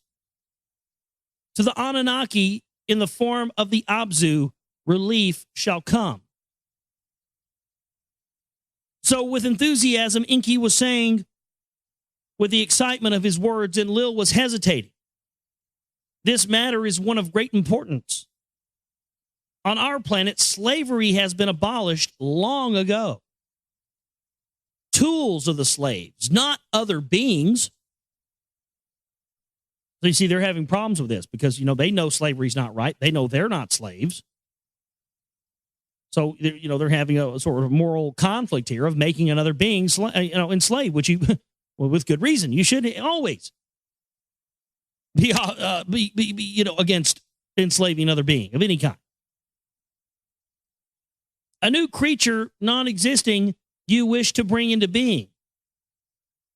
Creation in the hands of the Father of all beginning alone is hell. See, they're saying, no, we can't play God. But that's exactly what they did. And these fuckers just went around all over the planet setting up shop, telling the poor people of Earth they were gods. And giving them some technology. I mean, all the religions of the world are based on this. So Enlil, in opposing, was saying, stern in his words, ENKI said to his brother, not slaves, but helpers is my plan. It sounds like New World Order speak, doesn't it? Oh, no, they're not slaves. They're helpers. It's not a draft. It's a mandatory service. Nice doublespeak there. Nice to see the doublespeak goes back, longer than just our civilization. The doublespeak and Machiavellianism is nothing new. It's been around for a very long time. Not a new creature, but one existing more in our image will be made, ENKI said. With a little change, it can be achieved. Only a drop of our essence is needed. So only a drop, only a little bit of our DNA is, that's what they thought. That's what they thought. They thought that only a little bit, but what they found out is to get what they really want to get a really good one, they had to use the most of their DNA, and what they ended up doing was they ended up using the most of their DNA with the white-skinned people that were found in the Caucasus Mountains region, and those became the Caucasoids, and those were the ones that were made with the most Anunnaki DNA, and since they were white, those are the ones that were put in positions of kingship, and to this day, that's where the whole origins of white power and white supremacy and all that stuff come from, because they believe that because they were made with the most essence of the gods, that's why, the divine right to rule for white people is there. That's honestly, that's where it comes from. That's the root of it. A grave matter it is. It is not to my liking, Enlil was saying. It is against the rules of planets. By the rules of Earth, coming to it was forbidden. To obtain gold was our purpose. To replace the Father of all beginning, it was not. So we came here to get gold. We didn't come here to become God. After Enlil thus had spoken, Ninma was the one to respond. My brother, Ninmah said to Enlil, with wisdom and understanding has the Father of all beginning endowed to us. To what purpose have we so been perfected, unless it is to make use of it? With wisdom and understanding, the Creator of all has filled our essence. To whatever using it we are capable of, is it not that for which we have been destined? With that which in our essence was granted, tools and chariots we have perfected. Mountains with terror weapons we have shattered. Skies with gold we are healing. So was Ninurta to his giving birth mother, saying, let us with wisdom fashion new tools, not create new beings. Let by new equipments the toil be relieved, not by slave beings. Where does our understanding lead us? Does it lead us to that which we have been destined? What knowledge we possess, we cannot prevent its use. Destiny indeed cannot be altered. From the beginning to the end, it has been determined. To them, Enlil was saying, destiny it is, or fate it is. That to this planet we have brought no gold from the waters. To put Anunnaki heroes excavating the toil a primitive worker created to do its planning. My kinfolk, is the question. So they're saying, is it destiny or is it fate? Because, the Anunnaki are saying, we believe that everything that is supposed to happen is going to happen. But how do they know if it's destiny or if it's fate for them to create the slave race? I think it would be very realistic from our perspective right now today to say that it was destiny, wouldn't it? Is it from the beginning ordained, or is this coming about from us choosing it? See, it's a quandary. It's a philosophical quandary. Because they're saying, by us creating this new people, we're going to change the whole face of everything, of the whole universe. For the first time, we're going to create that's why we have so many questions. That's why we don't know where we came from. We haven't been allowed to know where we've come from. Because according to the Anunnaki, everything else in the universe, every other creature in the universe knows full well where their species originated from, but we don't. And so they're saying, is that destiny? Is that fate? If we make it happen, then it's fate. It's not destiny. So it's a philosophical quandary. They decided to put the matter before Anu, and they presented the council, the matter before the council. The elders, the savants, the commanders were all consulted. Long and bitter were the discussions of life and death, fate and destiny. Can there be another way to obtain the goal? Survival is in danger. If gold must be obtained, let the being be fashioned. The council decided. So it shows you here that, sort of the regular people on the ground of the situation were having, philosophical quandaries about whether or not they should do this genetic manipulation or not. But of course, much of the same way as it is on Earth, they went and took it before, the High Council. The High Council says, yeah, fuck it, do it. Do whatever you're going to do. We've got to achieve our master plan. So who gives a fuck if we mess up the natural order of things? Create a fucking being, get the fucking gold, let's go. Let's do this right now. What are you waiting for? Go, go, go. Don't ask questions, do it. Sounds familiar, doesn't it? Let Anu forsake the rules of planetary journeys. Let Nibiru be saved. From Anu's palace, the decision to Earth was beamed. It delighted ENKI. Let Ninmah be the helper of such matters. She has understanding in this. At Ninmah with a longing he was gazing. Let it so be, Ninmah was saying. Let it so be, Enlil said. By Inugi was the decision to the Anunnaki and the Abzu announced. Until the being is achieved, To the toil willingly you must return. So they said, hey, that's fine. We'll build you guys a new fucking slave race, but your asses are going to have to get in there and mine that gold till we get this shit done, you know. We can breed enough of these fuckers to take over. And so they were like, all right, we won't rebel. So there was disappointment, but rebellion there was not. To the toil, the Anunnaki returned. And the House of Life in the Abzu, how to fashion the being ENKI to Ninmah was explaining.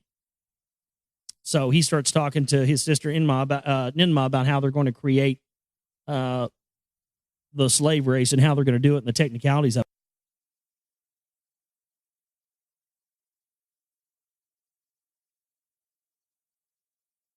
All right, let's get into the Lost Book of ENKI for you here tonight. We left off last time. We're going to just read about a sentence back here. They were was about to be a rebellion, a revolt of the Anunnaki that were mining the gold, and they returned to the work in exchange for the agreement for ENKI to create a slave race. So he started explaining to Ninmah how he was going to do this. So that's where we're picking up tonight. To a place among the trees, he directed Ninmah. It was a place of cages. In the cages, there were odd creatures, the likes that no one had ever seen in the wild. 4 parts of one kind they had, hen parts of another creature they possessed. Creatures of 2 kinds, by their essences combined, to Ninmah, ENKI was showing to her. They returned to the House of Life, a clean place with brightness shining, they led her. In the clean place, Ningashita to Ninmah was giving and explaining the secrets of the life essence, the soul. How the essence from, essence, no, it doesn't really mean the soul here. I'm sorry, it means DNA and that kind of thing. How the essence from 2 kinds of creatures can be combined, he was showing to her. The creatures in the tree cages are too old. Monstrous they are, Ninmah was saying. Indeed so, ENKI responded. To attain perfection, for that you are needed. I need to know how the essences combine. How much of this? How much of that to put together? In which womb is conception to begin? In which womb should the birth be given? Implying that males have the ability to actually give birth, but males or females were designated as that. For that, your succor and healing understanding are needed. The understanding of one who gave birth, who is a mother, is required.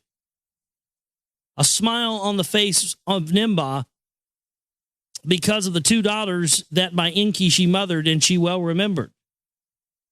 With Ningashita, she surveyed the sacred formulas that on MEs were secreted. How this and that were done of him, she inquired. The creatures in the tree cages, she examined the 2-legged creatures and contemplated them. By a male inseminating a female are the essences transmitted.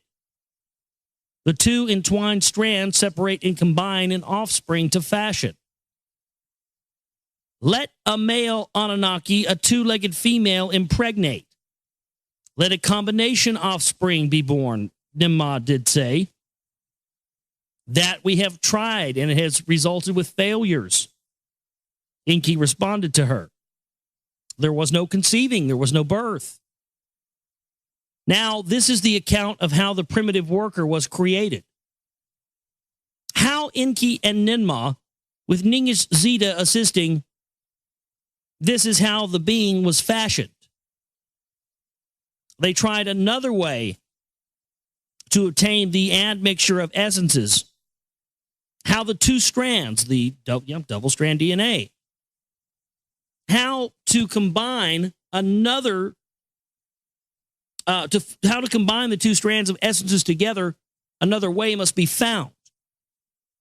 That which from the earth is the portion that must not be harmed.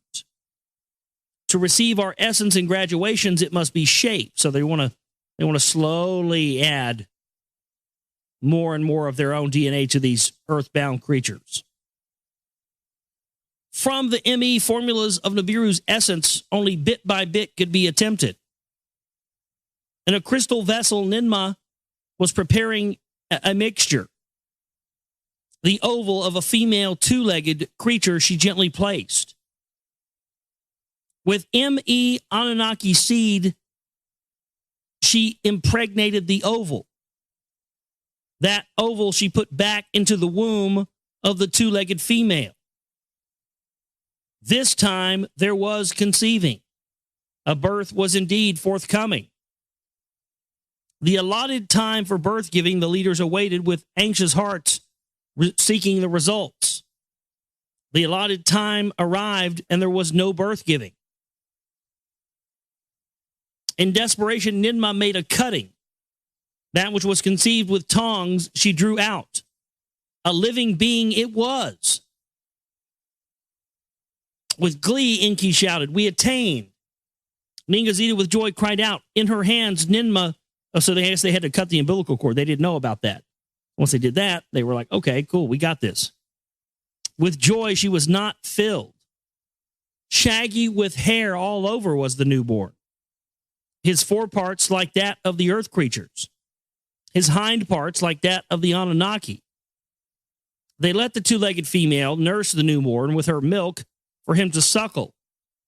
Fast growing was the newborn. What was a day on Nibiru was a month in the Abzu. Taller the earth child grew. In the image of the Anunnaki, he was not. His hands were not suited for tools, and his speech was only a grunting sound. So they basically made a Cro-Magnon man. We must try once more, Ninmah was saying. The mixture needs adjusting.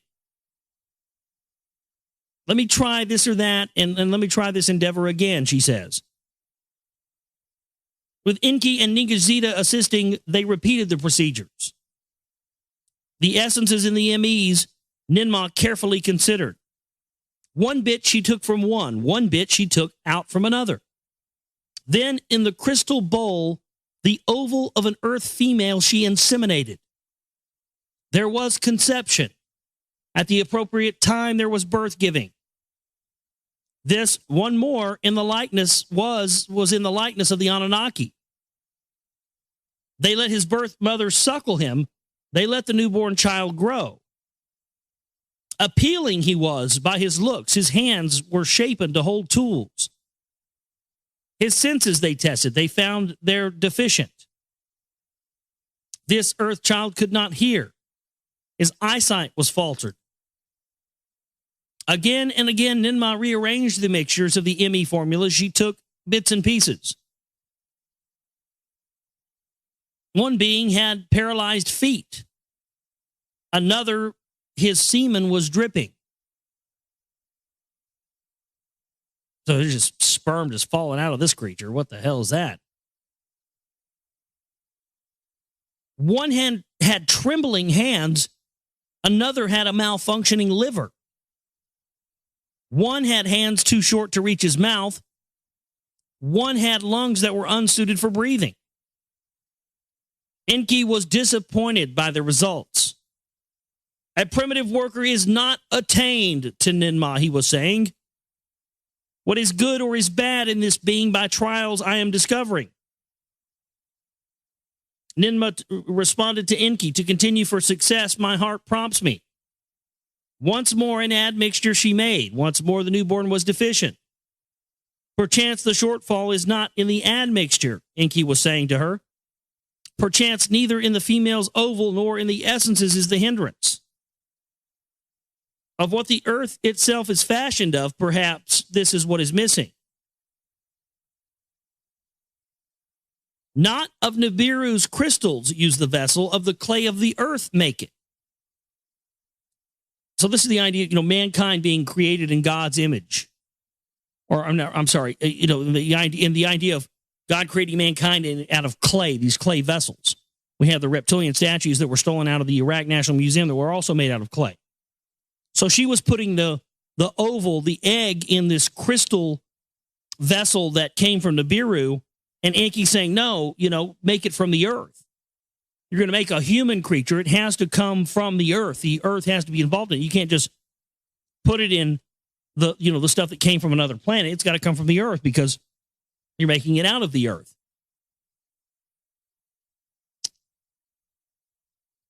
ENKI was possessed with great wisdom. Perchance what is earth's own mixture of gold and copper is required. Thus ENKI, who knows things, prompting her to use the clay of the Abzu, made a vessel in the house of life and made it from the Abzu, or earth's clay.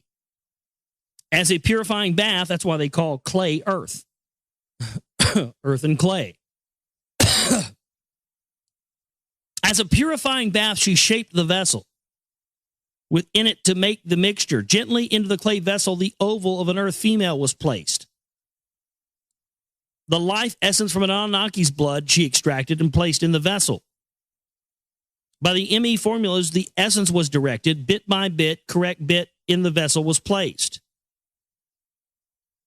Thus, the oval fertilized into the womb of the earth female, and she inserted it.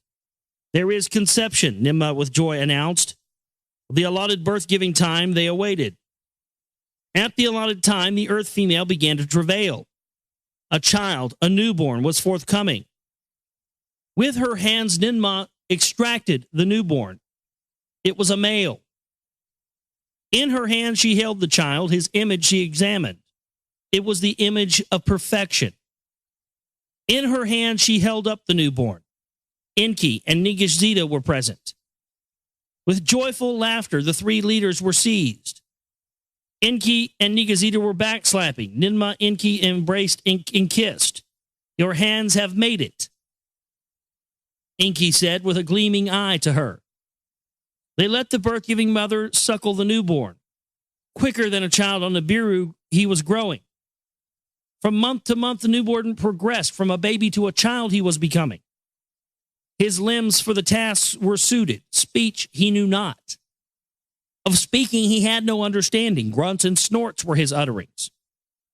ENKI pondered this matter. What step should be done next in the mixture, he considered. Of all that we had tried and changed, one thing never altered, he said to Ninmah. Into the womb of the earth female, the fertilized oval was always inserted. Perchance this is the remaining obstruction. Thus, ENKI was saying. Ninmah gazed with bewilderment at him. What in truth are you saying? Of the birth-giving womb I am speaking, to ENKI was responding. Of who the fertilized oval nurtures, who birth-giving carries, in our image and after our likeness to be, perchance an Anunnaki womb is required. In the house of life there was silence. Never before heard were the words that ENKI was uttering. They gazed at each other about what in each other's minds they were thinking. Wise are your words, my brother, Ninmah at long last was saying. Perchance the right admixture in the wrong womb was inserted. Now, where is the female among the Anunnaki who will offer her womb? Perchance the perfect primitive worker we will create. Perchance a monster into her belly we will place. And they're just saying, we don't know what the fuck's going to come out here. Might be perfectly what we need. Might be some fucking monster. I don't know. Fuck it. Let's try it. Roll the dice, right? Ninmah said to ENKI with a trembling voice, let me of Ninki, my spouse, inquire of that, ENKI was saying. Now, let me go talk to my broodmare real quick. I mean, I know I fucked you twice and you're my own sister and I got you pregnant and we had a couple of kids, but I still got my broodmare that I married, Ninki. Now, you're just my sister and my hoe on the side. So let me go talk to Ninki, my spouse. She's popped out a few fucking shit rats. Let's go see if she'll pop out another one here for the, hey, baby, I got a job for you. I need you to come open up that pie hole you got down there between your legs and come squeeze a fucking earth baby out of it. What do you think about that? Let's go. No, she said to ENKI. The admixtures were made. Reward and endangerment should be mine. I shall be the one Anunnaki womb to provide for good or evil, fate to face. ENKI bowed his head, gently embraced her. So be it to her, he said. In the clay vessel, the admixture was made. the oval of an earth female with Anunnaki male essence they put together. The fertilized egg Ninmah put into the womb of Ninmah by ENKI was inserted. There was conception. The pregnancy by an admixture was conceived. How long will it last? To each other they wondered. Will it be 9 months of Nibiru, or will it be 9 months of Earth? Longer than on Earth, quicker than on Nibiru, travail came. To a male child, Ninmah was giving birth. ENKI, the boy child, held in his hands the image of perfection he was. He slapped the newborn on his hind parts, and the newborn uttered proper sounds. So that's where we're told that comes from. Is that if you don't slap the baby on the ass, they don't learn how to speak properly. And that's why they always do that. You know, people ask, why do they always slap the baby on the ass when they're born? Oh, you know, it's just a tradition. They just do that. Or, you know, they give you whatever bullshit explanation. No, that's not what they're saying here. He handed the newborn to Ninmah, and she held him in her hands. My hands have made it victoriously, she shouted. And that's the end of that section.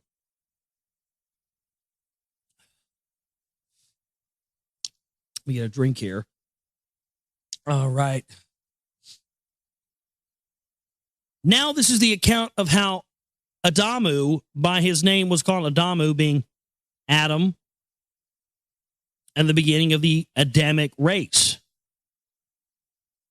And how Tiamat, as in Tiamat,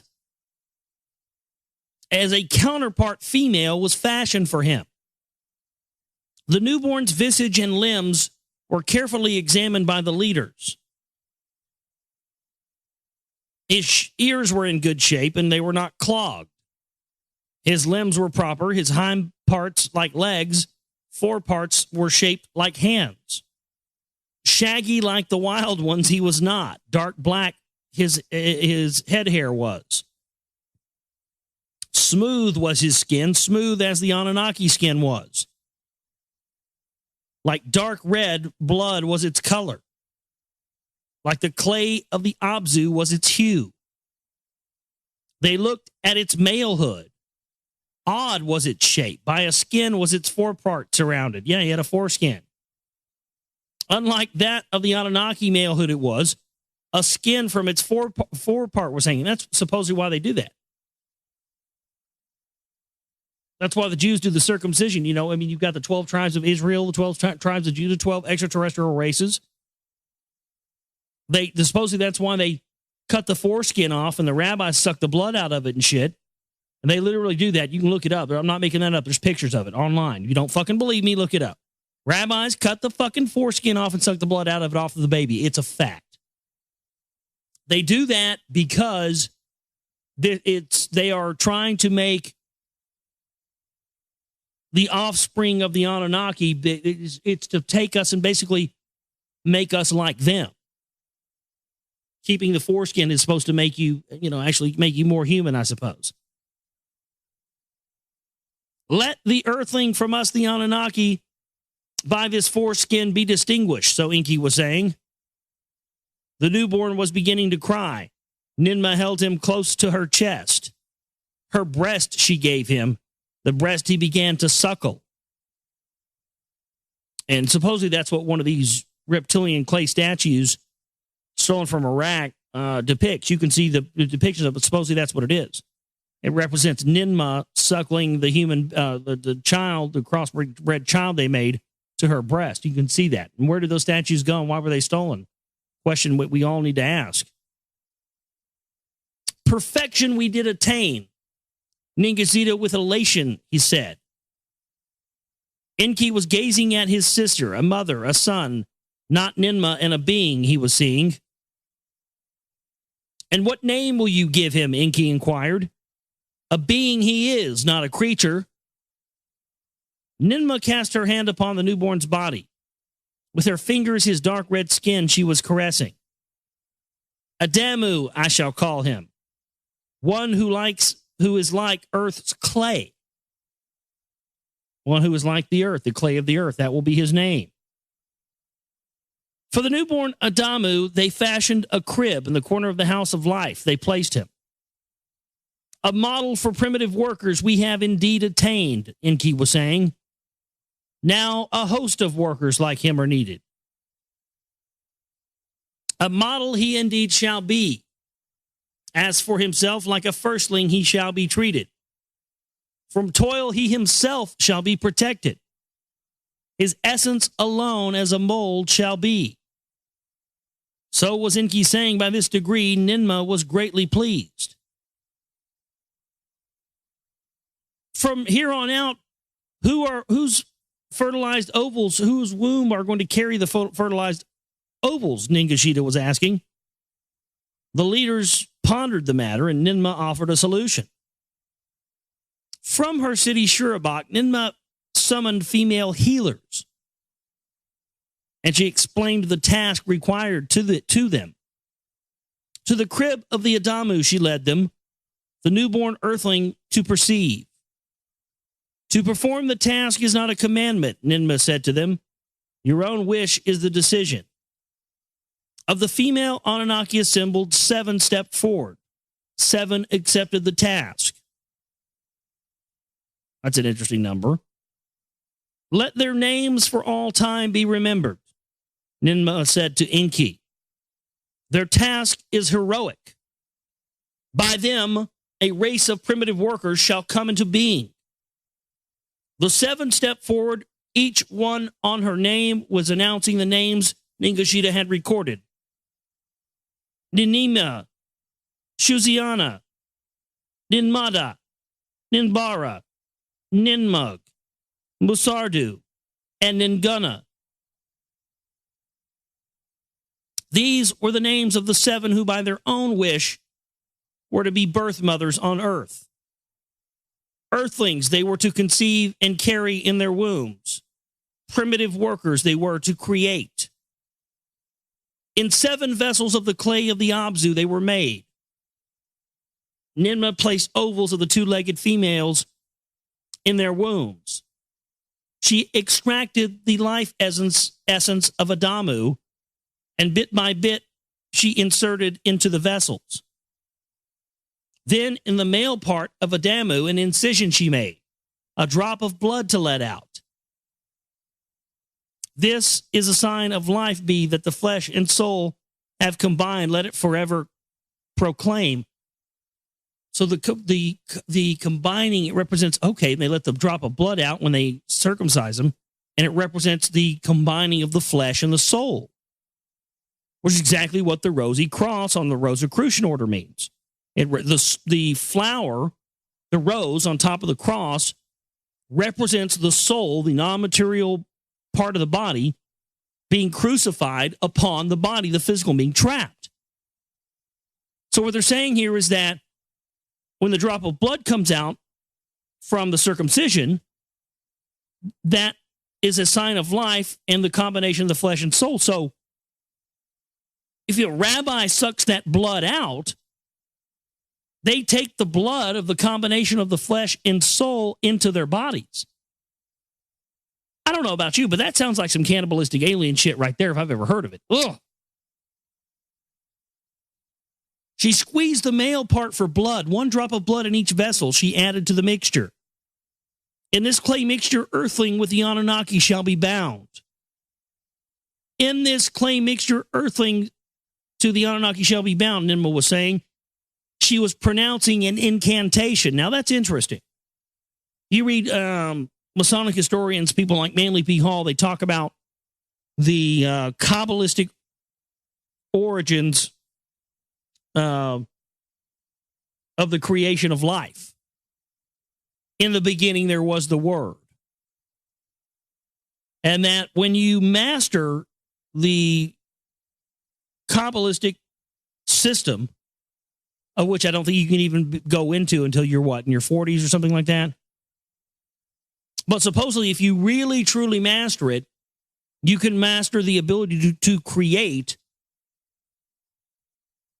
material life, material being, anything into creation using only the voice. So it's interesting that they do the circumcision, then she starts doing an incantation. Again, you see where the tradition of the Jewish rabbis and the Jewish stuff comes from.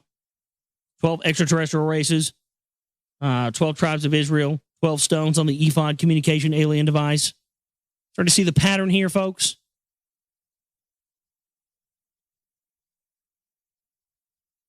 And so Ninmah was saying in incantation, she pronounced, "To a unity shall the two essences, one of heaven, one of earth, together be brought.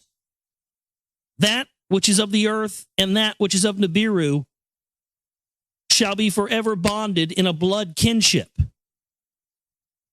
So was Ninmah pronouncing her words, Ningazita also recorded. In the wombs of the birth-giving heroines, the fertilized ovals were inserted.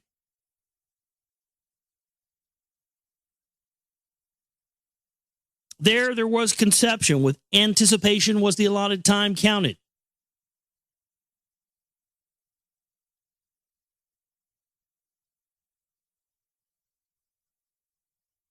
Oh, I lost my place. Hold on one second.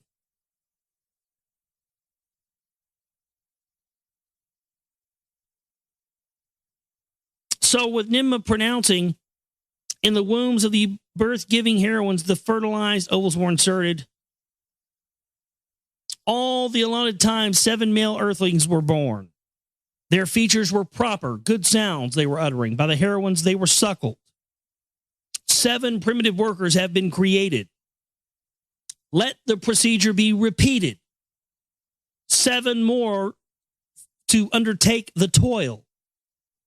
My son, to him ENKI was saving, not even 7 by 7 sufficient shall be.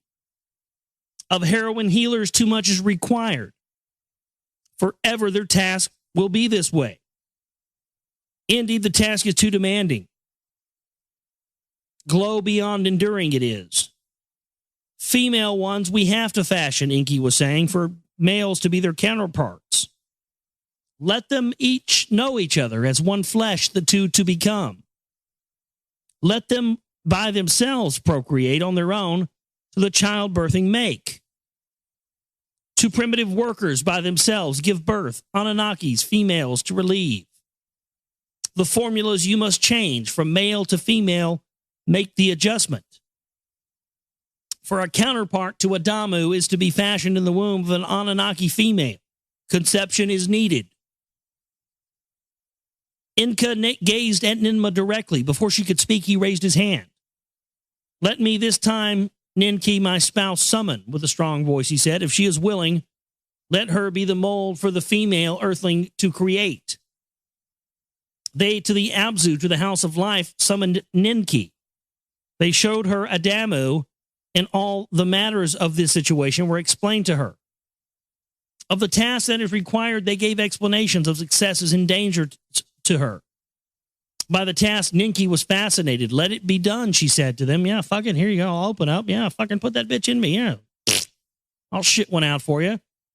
Shit out another fucking gold mining slave for you. Here you go. There's another one. Let's keep cranking them out here. Maybe we can get this fucking gold in our atmosphere and save our asses here. Come on, let's go. It's fucking 9 months for one of these things to be born. I've said that for the longest time. It seems that they allowed a population to explosion to happen on this planet to get, their agenda achieved. And once they've got their agenda achieved, now they've started instituting eugenics to get rid of those extra people that they created to get their agenda this far. It's sick, man. But it's very much the real reality that's going on in this world. There was conception in the allotted time. Ninki was in travail. A birth there was not. Ninki counted the months. At the 10th month, the month of evil fates, they began to call. Ninmah, the lady whose wombs had opened, made a cutter inside of the incision. Her head was covered. On her hands, she wore protection. Also, they're doing a cesarean section, huh?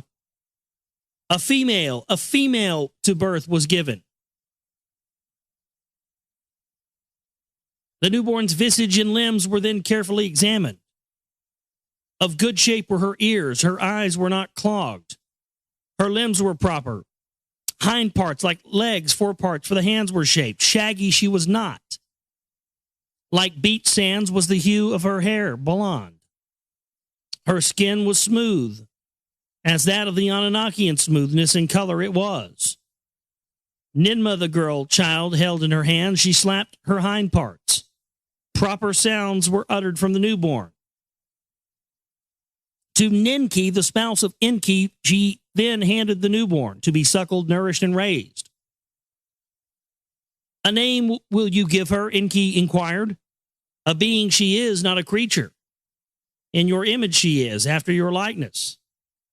Perfectly she is fashioned, a model for female workers you have attained.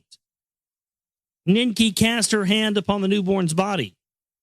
With her fingers she caressed her skin.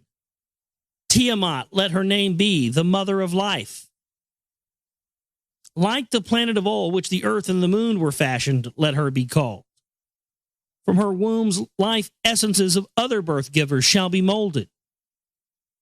To a multitude of primitive workers she shall thereby be giving life.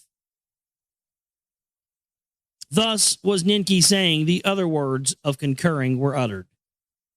So there you go. So they've now bred themselves a perfect male and a perfect female, and are going to go about the business of continuing to see what they can do to use this. It's very interesting because, you sort of get this idea that there was some care involved, but you just sort of see this hapless idea of, they're just going around. They don't know what the fuck's working. They're just going, oh, try this. It didn't work. Trial and error. It's nice to see that trial and error is not something that exists just in our realm. It seems that,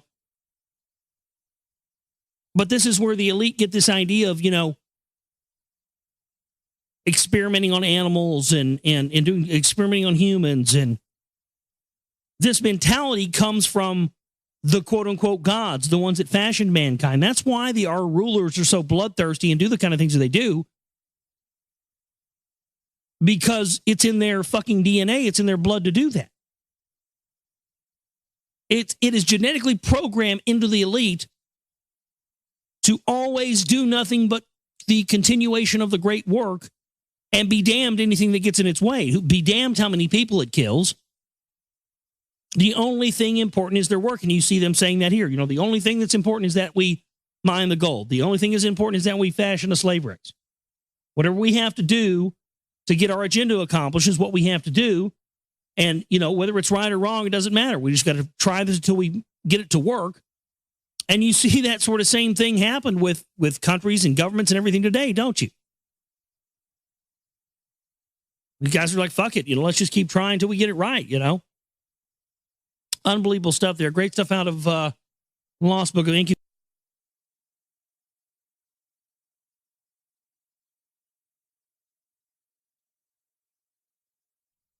All right, let's see here. Now, this is the account of the Adamu and the Tiamat in the Eden. So I guess I don't have to tell you. Don't have to tell you where this is going. The Adamu and the Tiamat in Eden, which is Adam and Eve in Eden.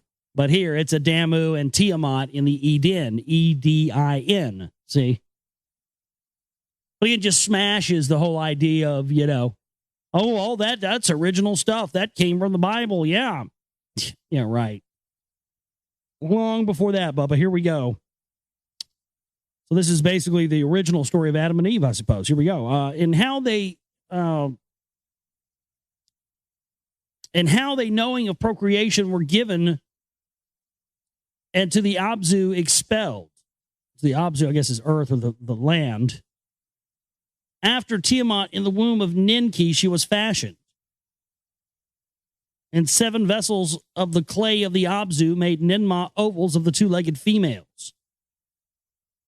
She extracted the life essence of Tiamat. Bit by bit in the vessels she inserted. And the vessels of the clay of the Abzu she made and formed the admixture. Incantations as the procedure befits she was uttering. I think I read this last night. Didn't I read this last night? Or something similar to it. Some of this stuff repeats itself, so sometimes I can't remember whether I read it already or not, but we'll just read it again for the heck of it. Their features were proper. They were uttering good sounds. Thus, there were 7 female counterparts for the primitive workers created.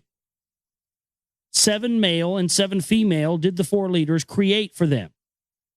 After the earthlings were thus created, let the males inseminate the females.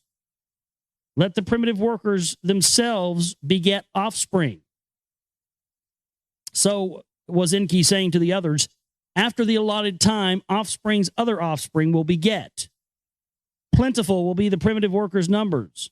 The toil of the Anunnaki they shall bear. ENKI and Ninki, Ninma, and Ningishita were joyful. The fruits elixirs they were drinking. For the semen and the 7 cages they made, among the trees they placed them. Let them grow up. Malehoods and femalehoods attain. Let the males inseminate the females. Let them by themselves beget offspring. So they were saying to each other, as for Adamu and Tiamat, from the toil of the excavations they shall be protected. Let us to them the Eden bring over to the Anunnaki, therein our handiwork we will display. They want to take, basically they're saying they want to take Adam and Eve and show them to the Anunnaki and say, hey, look what we did. This is our hand. Look, we've got ourselves a slave race here. Aren't you proud of us? To Eridu and the Eden in the city of ENKI, Adamu and Tiamat were taken. An abode and an enclosure for them was built for them to roam where they could. So they built them basically like a little dome. It was like, that's what Eden was, is essentially what they're saying here. It was like a nature preserve, like a habitat, like their little, area they let them frolic in, much like we've always kind of thought it was. The Anunnaki came to the Eden to see them from the landing place they came. And what they refer to as the landing place is described previously here in the Lost Book of ENKI, identically to the area in Peru where the Nazca lines are located, where we see evidence that it was a landing strip.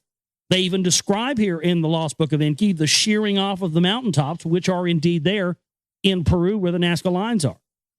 So apparently they come down to the landing place, essentially Peru, Nazca lines, and then they travel in their ships from there over to, Cydonia, the 33rd degree parallel. What later became Samaria, Iraq.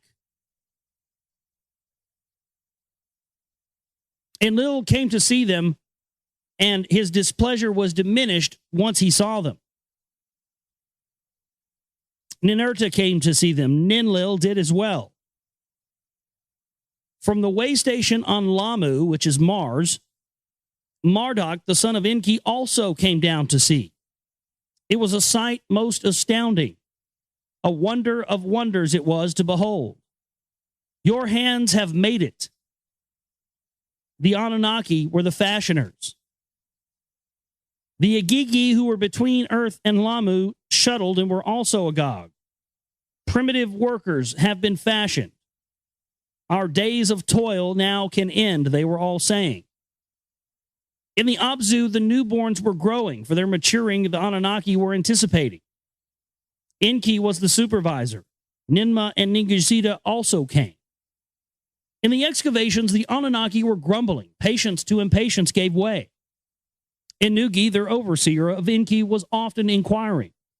For primitive workers, the outcry he conveyed. The circuits of Earth, the orbits of Earth, rather, grew in number. Maturity of the earthlings was overdue. No conceiving among the females was observed. There was no birth giving. By the cages among the trees, Ningishita a couch of grass made for himself. Day and night he watched the earthlings to ascertain their doings. Indeed, he saw them mating. The males were inseminating the females. Conceiving there was not. Birth giving there was not. ENKI pondered the matter deeply. The creatures once combined, he contemplated, none of them had offspring, had begotten any offspring. By combining the two kinds, by combining the Anunnaki and the humans, a curse had been created, ENKI said to the others. Let us afresh examine the essences of the Adamu and the Tiamat. Ningazita was saying. Their MEs, which we're assuming is their DNA, will be studied bit by bit to ascertain what is wrong. In Shurabak, in the House of Healing, the essences of Adamu and Tiamat were contemplated. With the life essence of the Anunnaki males and the females, they were compared. Listen to this. Like two entwined serpents, Ningazita separated the essences. Arranged like 22 branches on a tree of life were the essences. So, wow, 22 branches of the DNA corresponded to the, 22 branches on the tree of life. No coincidence there. Their bits were comparable. The images and likeness they properly determined. 22 they were in number. The ability to procreate they did not include. Another 2 bits of the essence of the Anunnaki present Ningazita to the others showed. 1 male, 1 female. Without them, there was no procreating. So they had to add extra little bits of their DNA to that. In the molds of Adamu and Tiamat, they were not included in the combining. Ninmah heard this and was distraught, and with frustration, she seized ENKI. The clamor in the Abzu is great. Mutiny is again in the making. ENKI said, primitive workers must be procured, lest the gold extraction shall be ceasing. Ningazita in these matters learned a solution was proposed. To his elders, ENKI and Ninmah in the House of Healing, he whispered, let all the heroines who Ninmah were assisting sin away. They locked the door behind them, the 3 with the 2 earthlings alone remaining. Upon the 4 others, Ningazita, a deep sleep, descended into a deep sleep. The 4 he made unfeeling. From the rib of ENKI, he extracted the life essence. There's the part with the rib. Whose rib? The rib of ENKI. Into the rib of Adamu, the life essence of ENKI he inserted. From the rib of Ninmah, a.k.a. Isis, the gene of Isis, here we go. The life essence he extracted. Into the rib of Tiamat, the life essence he inserted. Where the incisions were made, the flesh thereon closed up. Then the 4 of them by Ningazita were awakened. It is done, he proudly declared. To their tree of life, 2 branches have been added. With procreating power, their life essences are now intertwined. Let them freely roam as one flesh, let thorn knots each other, Ninmah was saying. In the Eden's orchards to freely roam, Adamu and Tiamat were placed. Of their nakedness, they became aware. Of malehood and femalehood, they were knowing. Tiamat made aprons of leaves, so they would be distinguished from the wild beasts.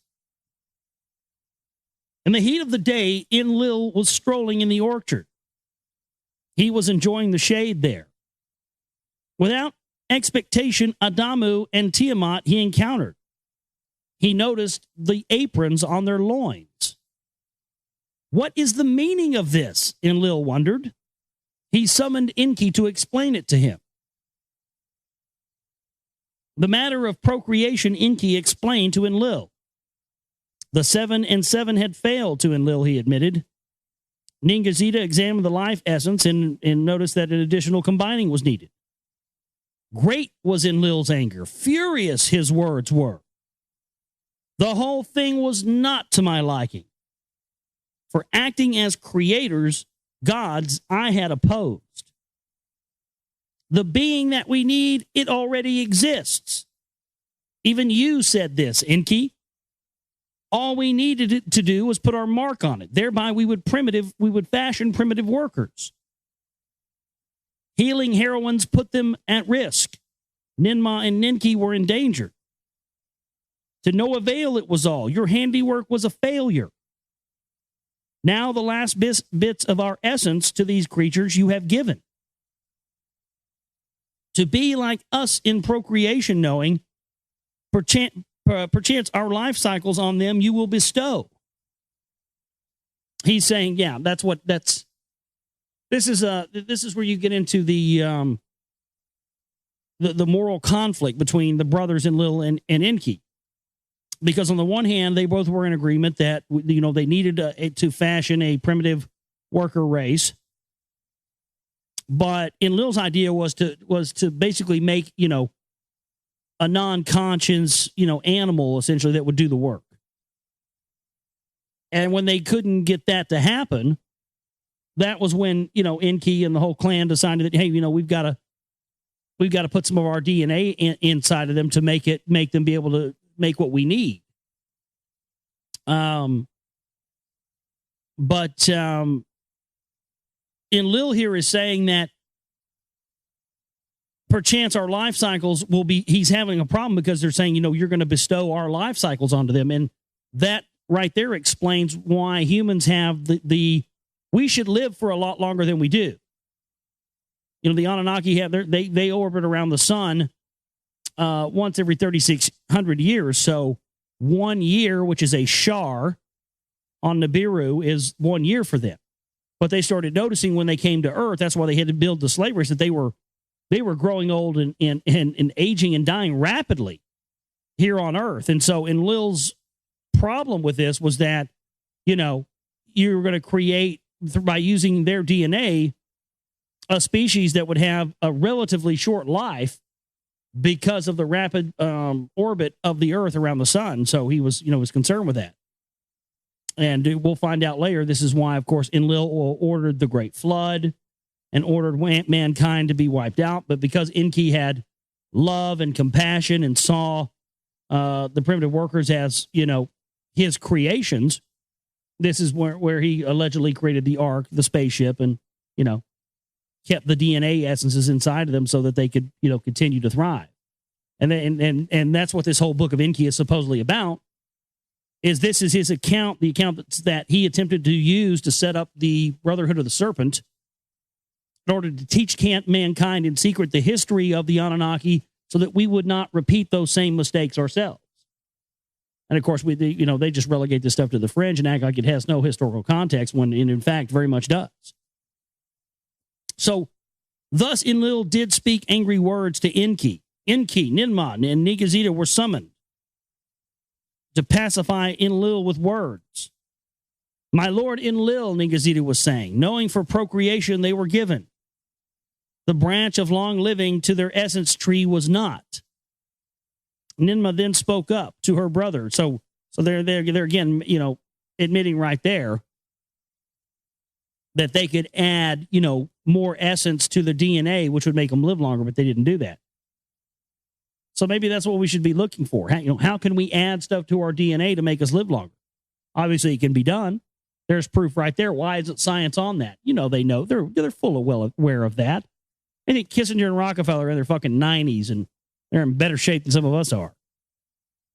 Ninmah then spoke up to her brother Enlil. She said, what choice, my brother, did we have? Just to let it all end in failure and let Nibiru face its doom? Or try by procreation to let these earthlings undertake the toil? Then let them be where they are needed, Enlil said with anger. To the Abzu, away from the Eden, let them be expelled. There you go. There's the explanation of Adam and Eve from Eden, the throwing them out there. Get them out of paradise, throw them out there into the fucking gold mines where we need them, and get their asses out there mining this fucking gold for us if that's what you want them to do. Don't put them here in a paradise and make them think they're free. Get them out there and make sure they know they're fucking enslaved. Sound familiar? Yeah, that's what it's just great stuff right there, isn't it? That's what all your religions are based on right there. Okay, so we're moving into the seventh tablet now. We're moving right on through this book. The seventh tablet. To the Abzu, away from the Eden, let them be expelled. So did Enlil command the decree from the Eden to the Abzu, and the Adamu and Tiamat were expelled. In an enclosure among the trees, ENKI placed them. he left them to get to know each other. With joy, Enki did see what Ningazita had come to be. Tiamat was now with child and frolicking. Ninmah came to the birth giving to watch. A son and a daughter, twins, to the earth beings were born. With wonderment, Enki and Ninmah watched the newborns. They watched how they grew and developed, and it was a marvel to them.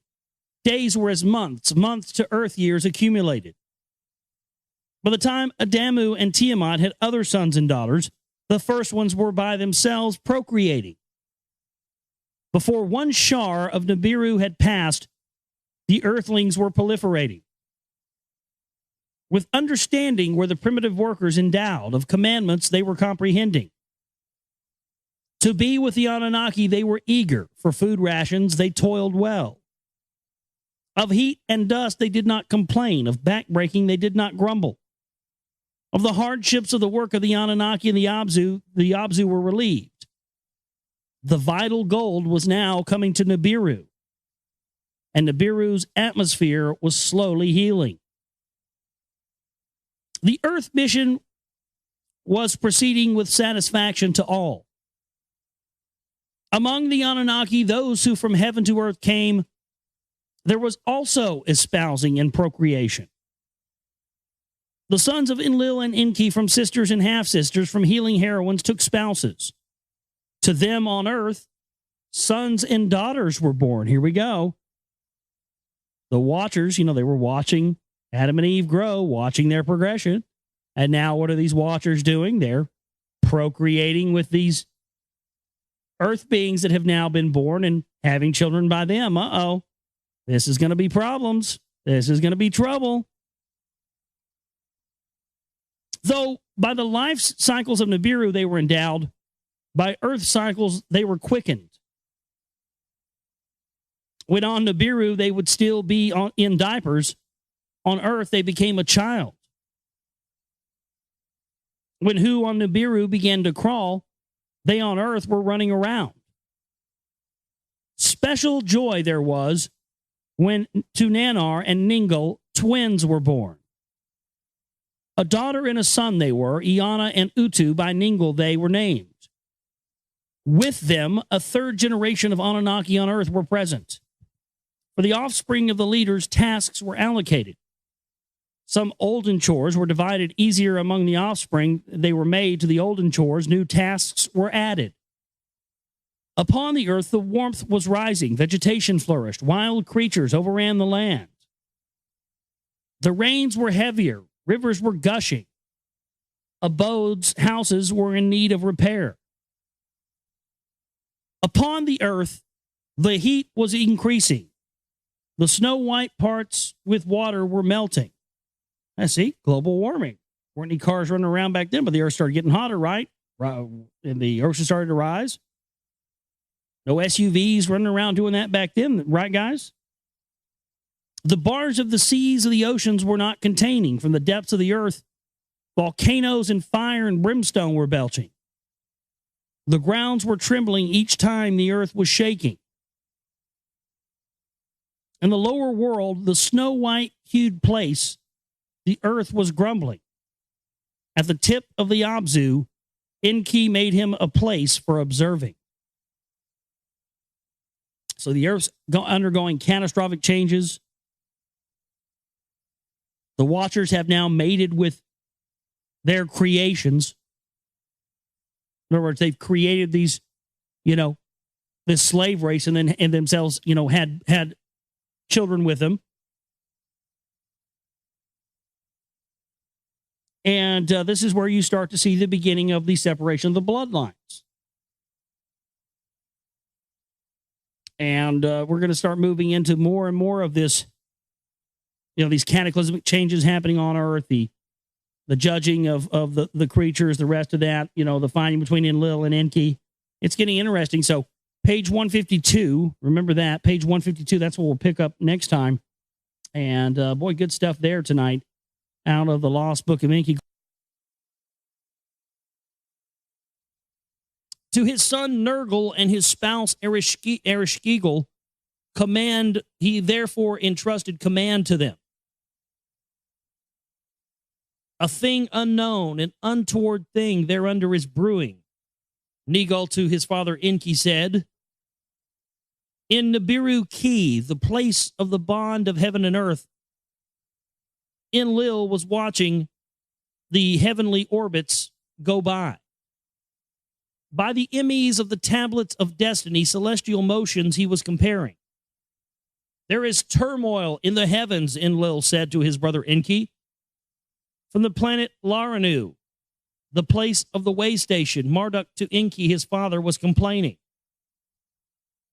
Strong winds are disturbing us, and annoying dust storms they are raising on earth.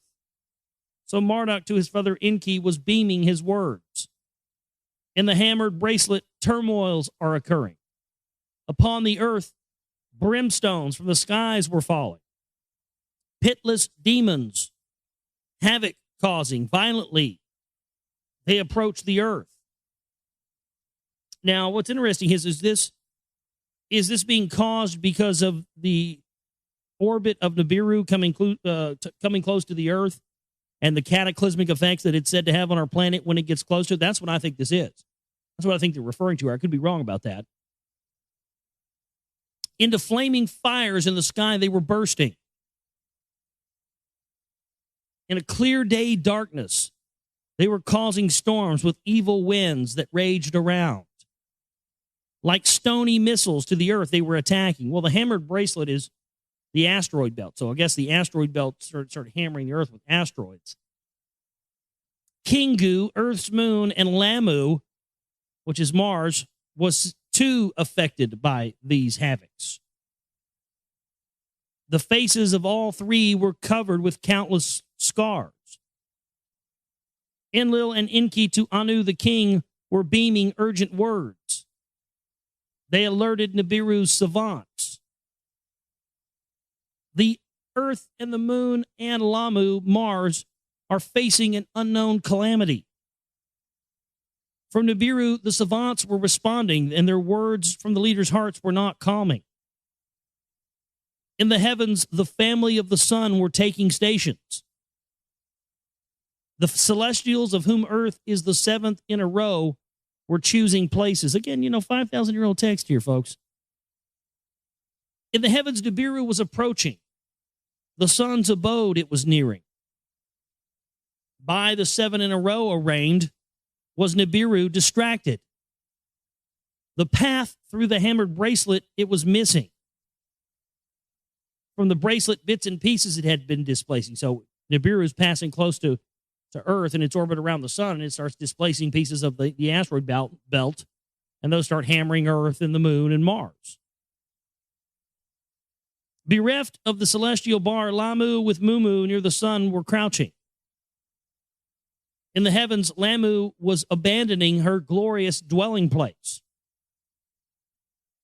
Toward Nibiru, she was attracted to the heavenly queen, a queen of heaven she wished to be. To quell her, Nibiru made a monstrous demon appear from the celestial deep. A monster once playing host to Tiamat by the celestial battlefield fashion.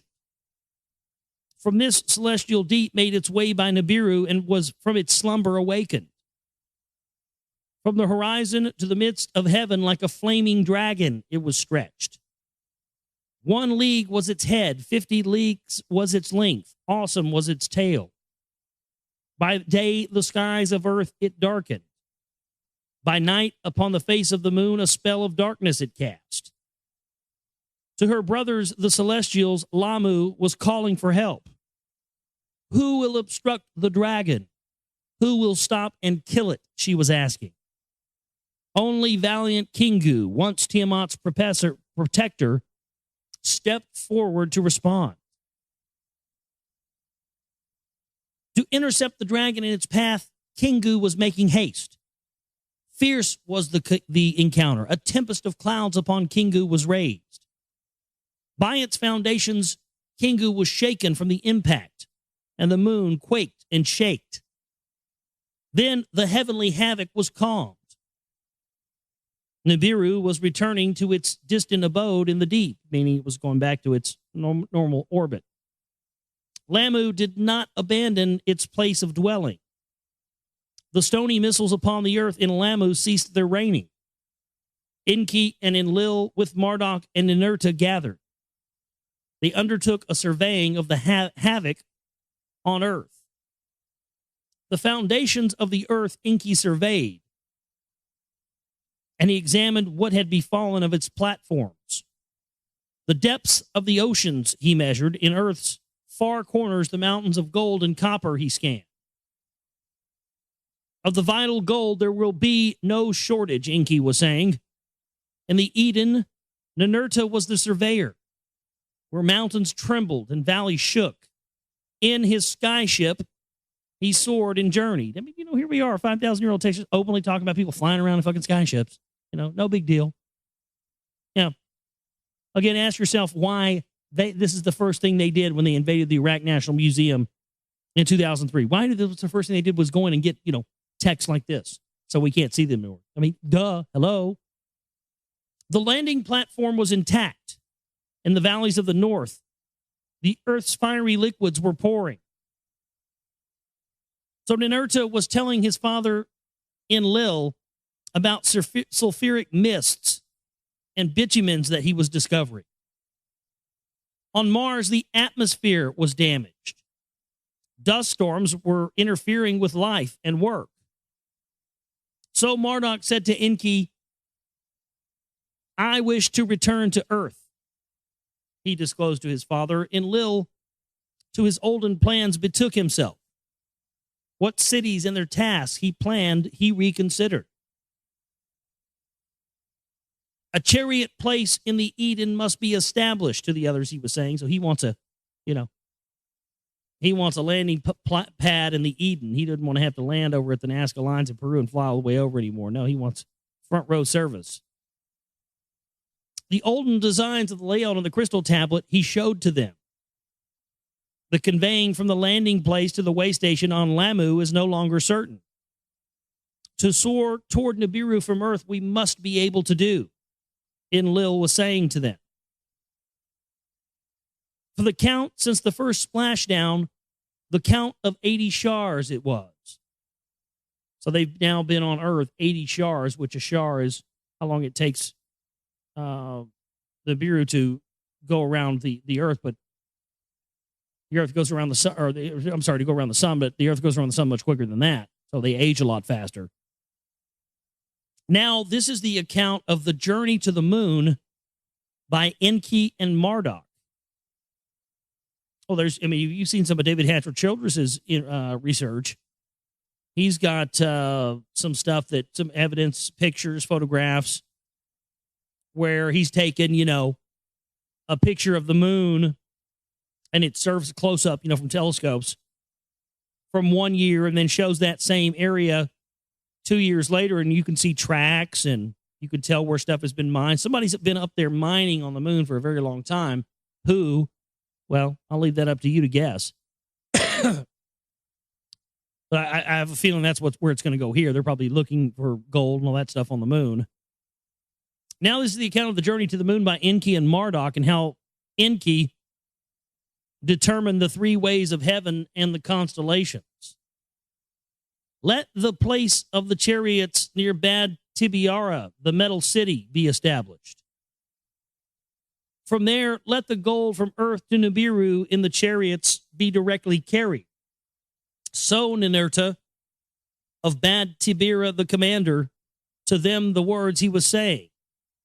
Enlil, to the words of Ninurta, his son, gave heed. He was proud of his son's wisdom. To Anu, the king, Enlil quickly conveyed the plan. He said to Anu, let a place of celestial chariots in the Eden be established. Near the place where the gold ores are smelted and refined, let it be built. Let the pure gold in the chariots directly from Earth to Nibiru be carried. Directly to Earth from Nibiru, let heroes and supplies be coming. Of great merit is the plan, my brother, ENKI was saying to his father Anu. a great disadvantage it is holding in its core. The net pull of Earth, its gravity, is much greater than Mars. To overcome the gravity, we shall exhaust our powers. Before there is rush to deciding, let us examine an alternative. Nearby, the Earth a companion has, the moon it is. Smaller is its gravity. Ascent and descent thereon will require little effort. Let us use it as a way station. Let me and Marduk thereto journey. The two plans I knew the king before the counselors and savants considered presenting. Let the moon first be examined, the king did advise. Let the moon first be examined, I knew to ENKI and Enlil beamed the decision. ENKI was greatly joyed. The moon to him was always alluring. Isn't that interesting? We'd be reading this, coincidentally, we'd be reading this tonight on a full moon. And we're talking about Enlil and ENKI going to the moon. Obviously, here to, as they're saying here, to set it up as a way station. Maybe that's why, there's been this thing where, people have been kind of afraid of the moon. Maybe they're up there using it as a way station still to this day. Who knows? Whether somewhere it was hiding water and what atmosphere it possesses, he always wondered. Isn't that interesting that ENKI was wondering, if it had water? And of course, what did we do? We, straight out of Mr. Show, we blew up the fucking moon. Oh, we're going to blow it up, find out if there's water there. And India's going, hello, Mr. America, we already found the water. Why did my Indian sound like a Mexican? God, I'm terrible. I'm sorry. Suck Satan's cock. Its sleepless nights, its silvery cool disk with bewitchment, he observed. Its waxing and waning, a game with the sun it played, a wonder of wonders. What secrets from the beginning he wished to uncover of the moon? In a rocket ship, ENKI and Marduk did journey to the moon. Thrice, they circled the Earth's companion and created a deep wound, or they observed a deep wound that was created by the dragon. By many hollows, the handiwork of smashing demons had marked the face of the moon. In a place of rolling hills, they set the rocket ship down. In its midst, they landed. From the place the earth they could observe, and the expanse of the heavens. Eagles' helmets they had to don. The atmosphere for breathing was insufficient. With ease they walked about. In this, in that direction they went. The evil dragon's handiwork was dryness and desolation. Maybe this explains, that they were setting up a way station there. There's that thing called the Shard. You guys ever heard of that? The Shard, S-H-A-R-D. If you type the Shard on the moon into Google, you should find that. It's this fucking structure. It's like a tower for giants. This thing's like 20 miles thick or something like that. I mean, it looks like this giant tower that was made for, to the scale of giants. Maybe that's what it is. Maybe that's why there's been so much, obfuscation and lies about what's really on the moon. With ease, they walked about any direction they wanted to. The evil dragon's handiwork was dryness and desolation. Unlike Lamu, it is, for a way station, it is unsuitable. Marduk said to ENKI, let us abandon this place and let us return to earth. Do not be so hasty, my son. And ENKI said to Marduk, are you not by the celestial dance of earth and moon and sun enchanted? Unobstructed from here is the viewing of the quarter of the sun is at hand. The earth is like a globe in the void. By nothing it is hanging. With our instruments we can scan the distant heavens. A handiwork of the creator of all in this solitude we can admire. Let us stay and observe the orbits of how the moon circles the earth and how the earth is making its orbits around the sun. So Enki was agitated by the sights and was saying to his son Marduk. Marduk was persuaded by his father's words. In the rocket ship, they made their dwelling, or their home. For one orbit of Earth and for 3 orbits on the moon, they remained. Its motions about the Earth they measured. The duration of a month they calculated. For 6 orbits of Earth, for 12 orbits around the sun, they measured Earth's year. How the two were entwined, causing the luminaries to disappear, they recorded. Eclipses, that kind of thing. Then to the sun's quarter they gave attention. To the paths of Mumu and Lamu they studied. With the earth and the moon, Lamu, Mars, constituted its second quarter. 6 were the celestials of the lower waters, so Enki was explaining to Marduk. 6 were the celestials of the upper waters beyond the bar, the hammered bracelet they were. Anshar and Kishar, Anu and Nudimud, Gaga and Nibiru. These were the 6 other planets, and I believe Gaga was the original name for Venus or Jupiter or something like that. Maybe it was Jupiter. Which one was also known as Lucifer?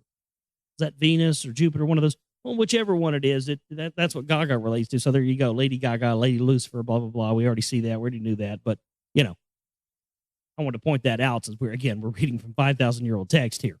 It becomes pretty obvious where these occultists that run the music industry get their fucking stuff from. If you read that's why they don't want you to know this stuff. Because then you'll be able to point out, when you see Lady Gaga on TV and you see, some video where she's got Sirius in the background and 2 dogs flanking on both sides. You go, oh my God, the dog star, rising star. I mean, my God, that doesn't get any more Illuminati than that. And most people just don't see it because they don't read. 12 they were in all. Of 12 did the sun and its family finally make the count. Of the most recent upheavals, Marduk was inquiring to his father Enki, why have 7 celestials in a row taken place? Their circuits about the sun, their orbits, Enki then considered. Their grand band around the sun, their progenitor, Enki carefully observed. The positions of Earth and Moon therein on a chart, Enki marked out. Now, my question is that he's talking about marking out the positions of the Earth and the Moon on a chart and showing, where the planets are in relation to the sun. My question about that is that the same thing that we've seen in some of the Sumerian artifacts? There's a Sumerian artifact that I've seen that's over 5,000 years old, long before the times of telescopes or anything else, and it's exactly that. It shows the planets, in addition to 2 that we allegedly don't know about or talk about right now, added to it, and they're all in the right position around the sun. So this could be where this information originally came from. They got it on the moon and then brought it back to Earth and gave it to the primitive people later on. Same reason why we see the caduceus representing Enki and the genetic manipulation being its first usage in ancient Sumeria on the rock carvings there. The same one that's used today in the medical field. That's why. Because the medical field is based on the original medical field, which was the technology that the Anunnaki had that they gave to mankind, which was the knowledge of DNA and how to extract it and use it for whatever purposes. Genetic manipulation, everything else. By the motions of Nibiru, of the sun, not a descendant, the width of the great band he outlined. The way of Anu, the king, Enki decided to name it. In the expanse of the deep heavens, the stars were observed by the father and son. By their proximities and groupings, Enki was fascinated. By their orbit of the heavens from horizon to horizon, he drew images of 12 constellations. In the great band, the way of Anu, 1 each with the sun's family of 12 he paired. To each one he designated a station. By names they were to be called.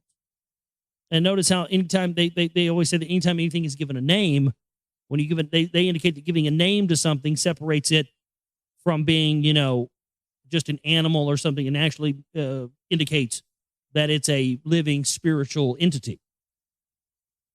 Then in the heavens below, the way of Anu, whence Nibiru is approaching the sun. He designed a band-like structure, the way of ENKI. He designated it. To it, 12 constellations by their shapes he also allotted. The heavens above the way of Anu, the upper tier, the way of Enlil, he called it. 13, therein to the stars into 12 constellations he assembled. 12 constellations, 12 tribes of Israel, 12 stones in the ephod communication device, 12 extraterrestrial races. Starting to get the idea here. 36 were the stars' constellations in the 3 ways where they were located. So we will position the Earth's position designated as it travels around the sun. The start of the cycle of celestial time will measure it. When I on earth had arrived, the station that was ending by me, the station of the fishes, was named. Right, the age of Pisces. He's openly talking about setting up what we know as the time period that an age is. ENKI says, when I arrived on Earth at the station that was ending, which here that's what they're referring to as an age, is a station. The age that was ending was named the age of the fishes, or the age of Pisces. The one that followed after my name title, he of water, I called it. ENKI was saying this with pride and satisfaction to his son Marduk. Your wisdom embraces the heavens. Your teachings, any own, extend. Sorry. Let me try to see what I'm trying to, I have to try to kind of fucking make this sayable. Your teachings, any own understanding extend. I don't know what that means. Your teachings extend understanding is what it's supposed to be saying. There you go. But on earth in Nibiru, knowledge and rulership are separated, Marduk said to his father. My son, what is that you do not know? What is it that you are missing? To him, ENKI was saying. The secrets of the heavens, the secrets of the earth I have shared with you. Alas, my father, Marduk was saying, there was agony in his voice. When the Anunnaki were toiling in the Abzu on earth, when that ceased, and you sent the primitive worker to fashion, not my mother, Ninmah, the mother of Ninurta, to assist you, was summoned. Not I, but Ningishzida, the younger, you invited to help you. With them, not with me, your knowledge of life and death you did share. My son, ENKI responded to Marduk. To you, command was given of the Agigi, the workers, and of Mars to be supreme. You were given rulership over Mars and its workers. Alas, my father, of supremacy by fate we are deprived. You, my father, are Anu's firstborn, yet Enlil, not you, is the legal heir. You, my father, were first to splash down to Endu and establish it, which is Earth, yet Eridu is in Enlil's domain. Yours is in the distant Abzu. I am your firstborn. By your legitimate spouse on Nibiru I was born. Yet the gold in the city of Ninurta is assembled therefrom to send or to withhold it. The survival of Nibiru is in his hands. It is not in my hands. Now that we are returning to Earth, what will be my task? Am I to fame and kingship fated, or will I be humiliated? In silence, ENKI embraced his son. On the desolate moon, he made a promise to him. Of that of which I have been deprived of you, your future lot shall be. Your celestial time will come. A station adjoining mine shall be yours. So there he says, we're gonna fix this. We're gonna make sure, you feel like you're a part of this. And we're going to see more of these conflicts coming up between these. We're going to see conflicts coming up between Enlil and Enki, and because apparently, from what I understand from reading some of these other Sumerian texts, the workers start to revolt. They don't want to be enslaved because they've been made with too much of this princely DNA of the Anunnaki, and they just say, "Oh, fuck them," wipe them out, great flood, whatever. But Enki was the one that said to have had compassion. This was the whole thing of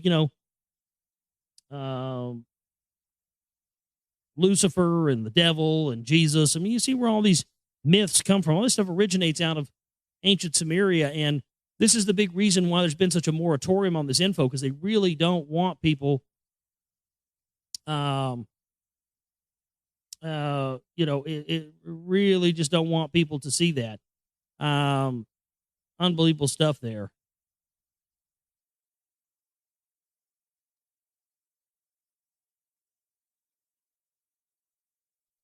Now this is the account of Sippar, the place of chariots in the Eden. And we've established that the Eden, E-D-I-N, is, of course, the Eden that we all are familiar with already.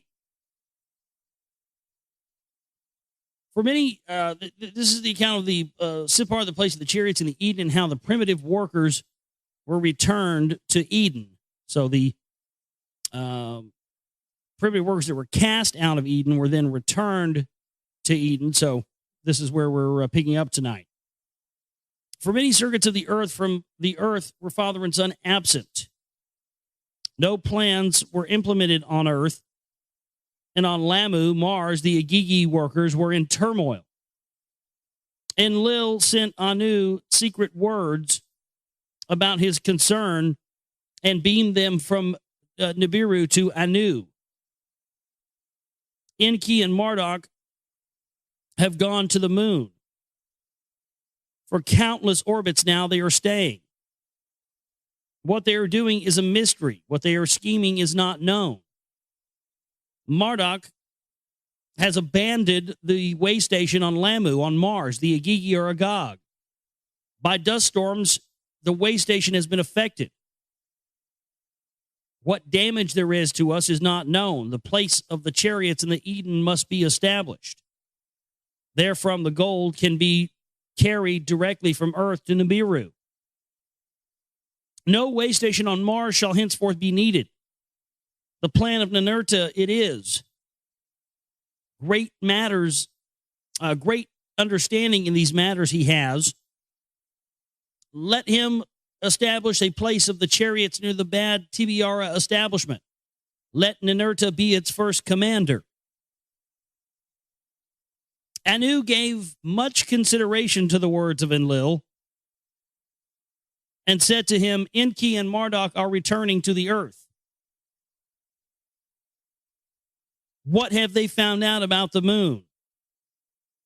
From the moon, Enki and Marduk departed and returned to earth.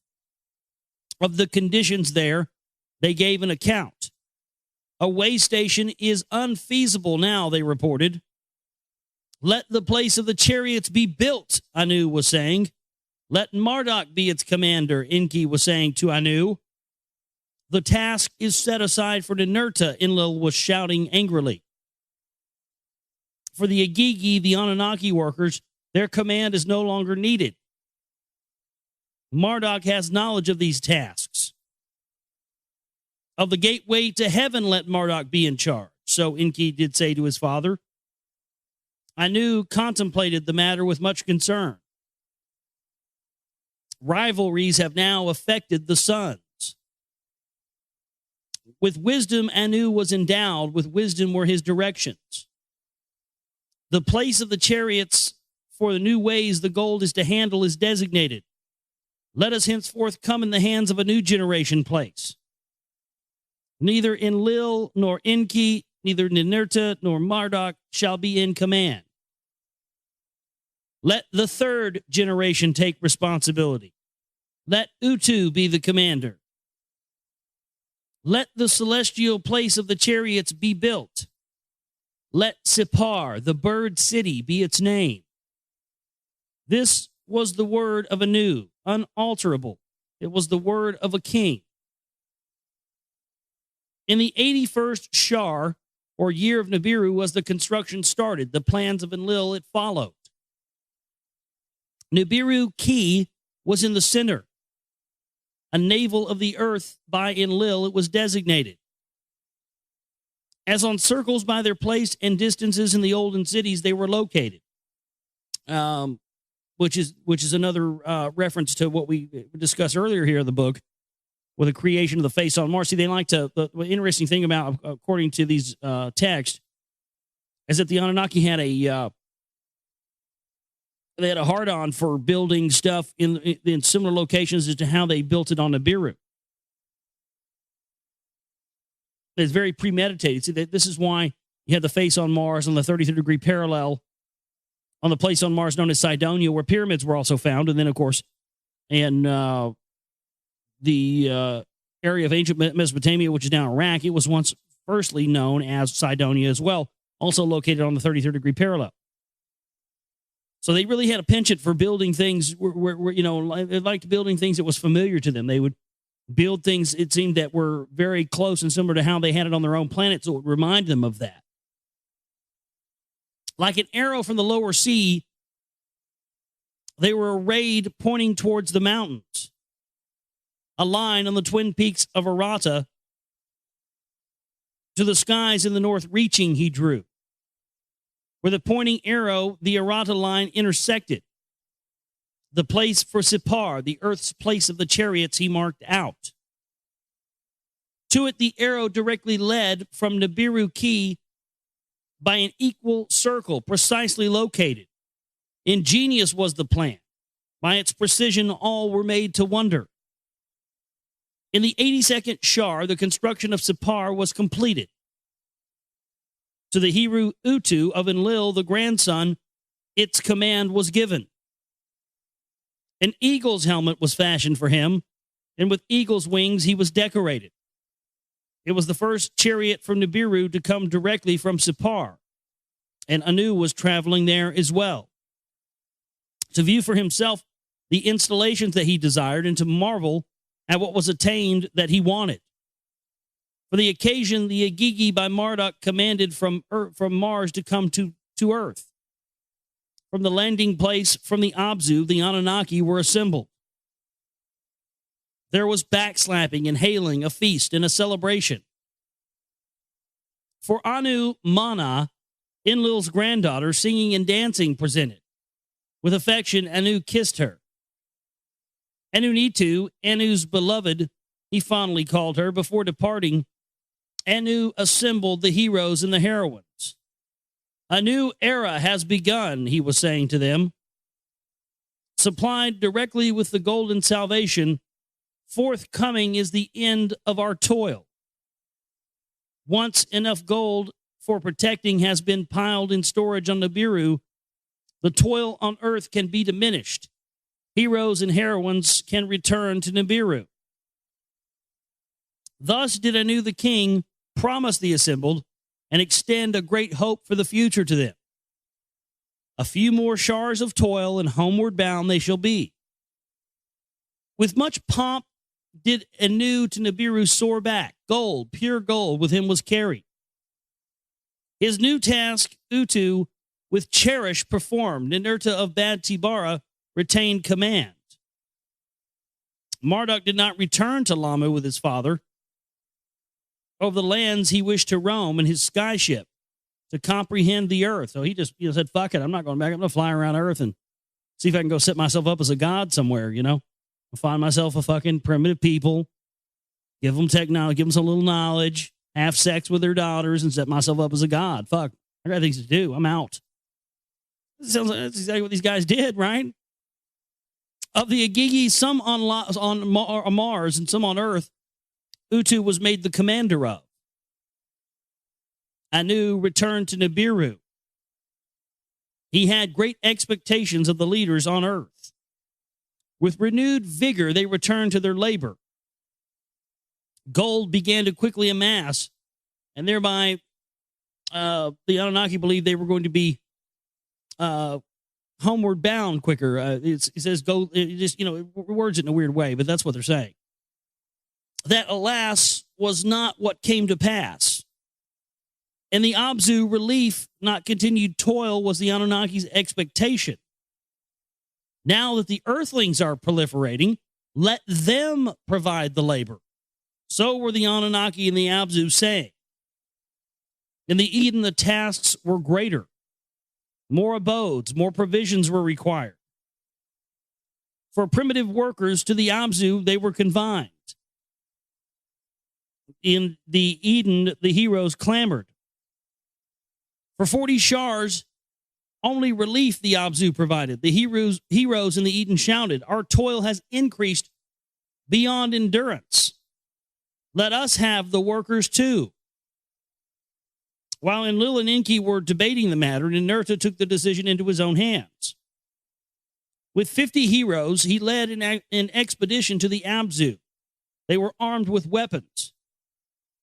In the forests and the steppes of the Abzu, they chased the earthlings. They captured them with nets, male and female, and brought them to the Eden. They made them do all manner of chores in the orchids in the cities and trained them. Enlil was angered by these doings. Enlil was enraged. My expelling of Adamu and Tiamat, Adam and Eve, you have overturned. So Enlil said to Ninurta, let the mutiny once in the Abzu occurring not in the Eden be repeated. With the earthlings in the Eden, the heroes have been calmed. A few more shars and it will no longer matter, Enlil said to Ninurta. Enlil was not appeased with the grumbling. He said, let it so be, to his son. Let the gold pile up quickly. Let us all soon return to Nibiru. In the Eden, the Anunnaki and the earthlings were observing the earthlings with admiration. They possessed intelligence, and of commands they had understanding. They took over all manner of chores, unclothed they were for the tasks that they were performing. Males with females among them were constantly mating, and quick were their proliferations. They're just, doing work and fucking and doing work and fucking. Sounds familiar, doesn't it? That's what they get us to do. Go to work, fuck, go to work, fuck, go to work, fuck, go to work, fuck. No wonder that's all we do. In one shar, sometimes 4, sometimes more were their generations. As the earthlings grew in numbers, the workers that the Anunnaki had with the food, the Anunnaki were not satiated. In the cities and in the orchard, in the valleys and in the hills, the earthlings for food were constantly foraging. In those days, grains had not yet been brought forth. There was no ewe, a lamb had not been fashioned yet. So they're basically saying here that they're genetically responsible for creating, the animals that we use for food. That's an interesting thought. About these matters, Enlil was saying angry words to Enki. By your doings, confusion was created. You must devise a salvation. So that stops there. Now, this is the account of how civilized man was brought about. Now, this is going to get really juicy and interesting here, folks. How by a secret of Enki, Adapa and Titi in the Eden were brought forth. By the proliferation of the earthlings, Enki was pleased. He was also worried. The lot of the Anunnaki was greatly eased. Their discontent was diminished. By the proliferation, the Anunnaki shunned the toil. The workers were becoming serfs. For 7 shars, the Anunnaki's lot was greatly eased. Diminished was their discontent. By the proliferation of the earthlings and how fast they were growing, the food was insufficient. In 3 more shars of fish and fowl, there was a shortage. What by itself grows, Anunnaki and earthlings did not satiate. In his heart, Enki was scheming a new undertaking to create a civilized mankind that he had conceived in his heart. Grains that are sown by them be cultivated. Ewes that become sheep, let them shepherd. In his heart, ENKI was scheming a great undertaking and contemplating how to attain it. The primitive workers in the Abzu he observed for this scheme. The earthlings in the Eden, in the cities, and in the orchards he considered. What for the tasks made them suited? By what life essence has not been combined? The offspring of the earthlings he observed. An alarming matter he noticed. By their repeated copulations back toward their wild forebears, they were degraded. So they're de-evolving with each successive generation. ENKI looked about the marshlands. He sailed on the rivers and observed. It was only him and his vizier who kept secrets. On the river's bank, bathing and frolicking earthlings, he noticed. 2 females among them were wild with beauty. Firm were their breasts. The sight that the phallus of ENKI caused to water, their sight caused the phallus of ENKI to water. That's some funny shit, dude. I told you guys. 5,000-year-old alien porn is just great. So he rolls up and sees these chicks and their tits out bathing in the water, and he just nuts himself right there.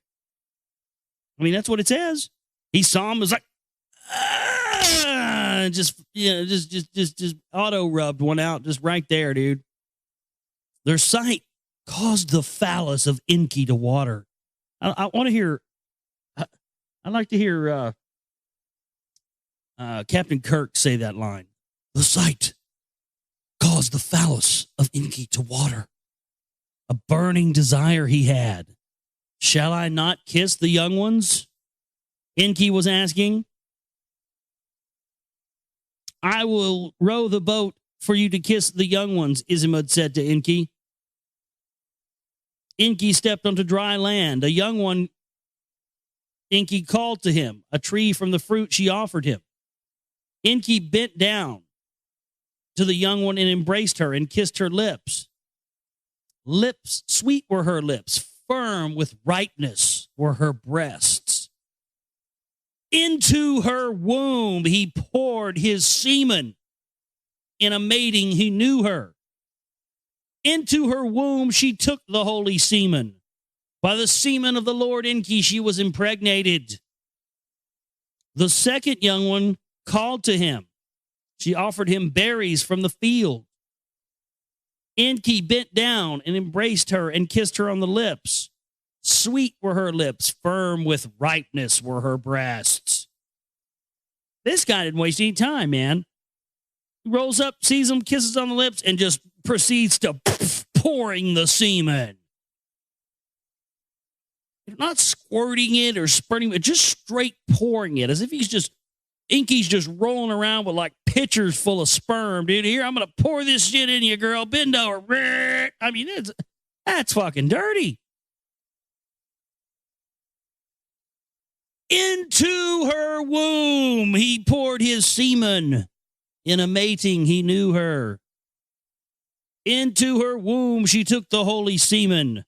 By the semen of the Lord ENKI she was impregnated. Stay with the young ones and ascertain whether or not their pregnancies come about, ENKI said to Vizier. Izimud sat down by the young ones. By the 4th count, their bulges appeared. By the 10th count, the 9th having been completed, the first young one squatted and gave birth. By her, a male child was born. The second young one squatted and gave birth. By her, a female child was born. At dawn and dusk, on the same day, the two were born. So one was born at dawn, the other at dusk. The gracious ones, dawn and dusk, thereafter in legends they were known. In the 93rd shard, The two that were fathered by ENKI were born in the Eden. Word of the births Izimid quickly brought to ENKI. By their births, ENKI was ecstatic. Whoever has known such a thing? Between Anunnaki and Earthling, conception was attained. Civilized man I have brought into being. That's an important distinction, you know. That's where the whole thing with the Nephilim and stuff comes in. Anunnaki created man. They did genetic manipulation to create a worker race. Then after the worker race had been, basically multiplying itself, ENKI steps in, gets two of these pregnant, and then that's where you had the first real crossbreeding come in. A lot of people forget that. It seems that, according to the Anunnaki, we're a result of not just a genetic creation, but then a crossbreeding between them after the creation took place. A lot of times people leave that out. I think that's a very, very important thing to understand. It's not just that they created us through genetic manipulation. Once they created us, they had sex with us and made a crossbreed. Civilized man I have brought into being. ENKI gave instructions to Izimud. A secret my deed must remain. Let the newborns be suckled by their mothers. Therefore, after that, bring them into my household. Among the bulrushes and reed baskets I have found them. Thus to all you will say, by their mothers, the newborns they were suckled and nurtured. To ENKI's household in the Ridu, Izimid brought the children. ENKI took the foundlings took a liking to the foundlings as her own children and raised them. Adapa, the foundling, the boy she called, Titi, one with life, the girl she named. Unlike all other earthling children, the twosome were. Slower to grow up than earthlings they were, much quicker in understanding. They were endowed with intelligence. They were capable of speaking with words. Beautiful and pleasant was the girl, and her hands were greatly dexterous. ENKI, the spouse of ENKI, to Titi took a liking. All manner of crafts to her she was teaching. To Adapa, ENKI himself gave the teachings. How to keep records he was instructing him in. The achievements with pride ENKI to Izimid was showing. A civilized man I have brought forth. A new kind of earthling from my seed has been created in my image and after my likeness. There you go. Man was created in God's image. There you go. From seed, they will grow food. From ewes and sheep, they will shepherd. Anunnaki and earthlings henceforth shall all be satiated. ENKI sent word to Enlil, and from Nibiru to the Eridu, Enlil came. In the wilderness, a new kind of earthling has come forth, to Enlil, ENKI was saying. Quick of learning they are, knowledge and craftwork to them can be taught. Let us bring down seeds to be sown from Nibiru. Let us bring ewes that sheep can come from Nibiru to earth and deliver them. Let us the new breed of earthlings farming and shepherding teach. Let the Anunnaki and earthlings together satiated be, so ENKI was saying to Enlil. Akin to us Anunnaki in many ways, indeed they are, Enlil said to his brother. A wonder of wonders it is, in the wilderness by themselves they have come about. Izimud was summoned. Among the bulrushes and the reed baskets I found them, he said. Enlil pondered the matter with graveness. With amazement, his head he shook. Indeed, a wonder of wonders it is. A new breed of earthling on earth has emerged. A civilized man has the earth itself brought forth. Farming and shepherding, crafts and tool making he can be taught. Let us send word of the new breed to Anu, ENKI said to Enlil. Of the new breed, word was beamed from earth to Anu on Nibiru. Let seeds that can be sown and sheep come to earth, he said. And so ENKI did make a suggestion, and so ENKI and Enlil to Anu made the suggestion. By civilized man, let Anunnaki and earthlings become satiated. Anu heard the words and was amazed by them. That by life essences one kind to another leads is not unheard of. To them he sent word back that on earth a civilized man from the Adamu so quickly appeared, that is unheard of. For sowing and husbanding great numbers are needed. Perchance the beings are unable to proliferate.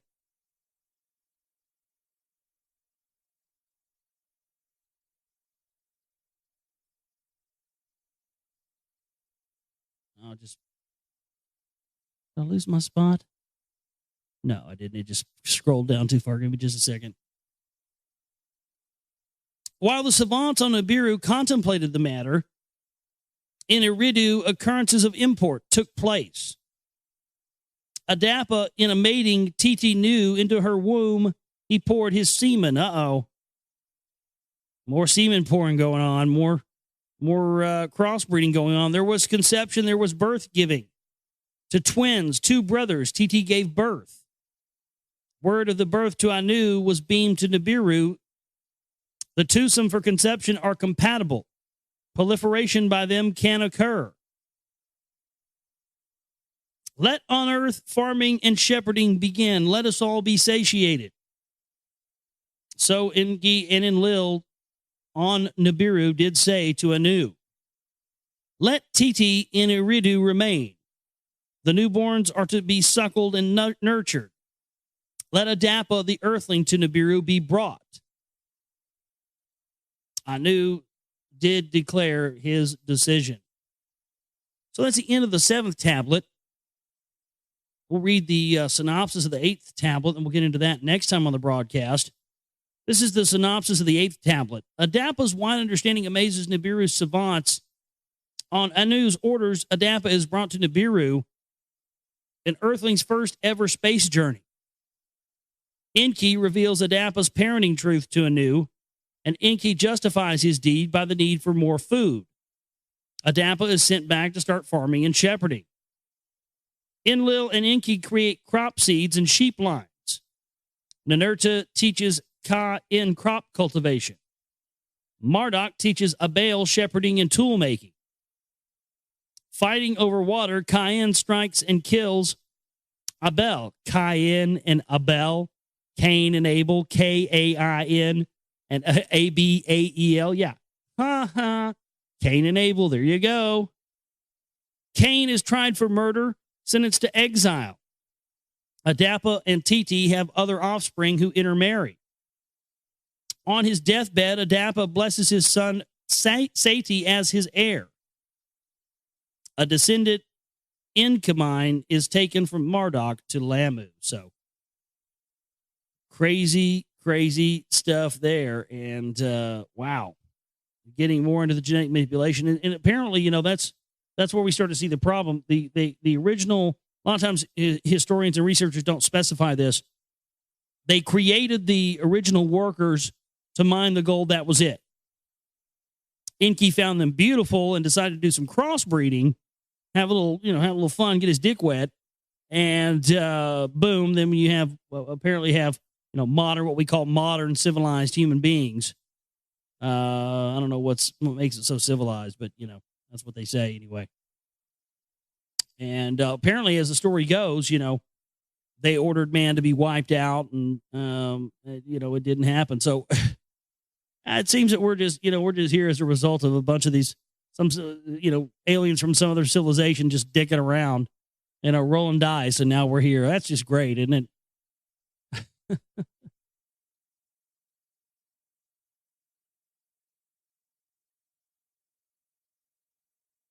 The 8th tablet. Let Adapa the earthling be brought to Nibiru.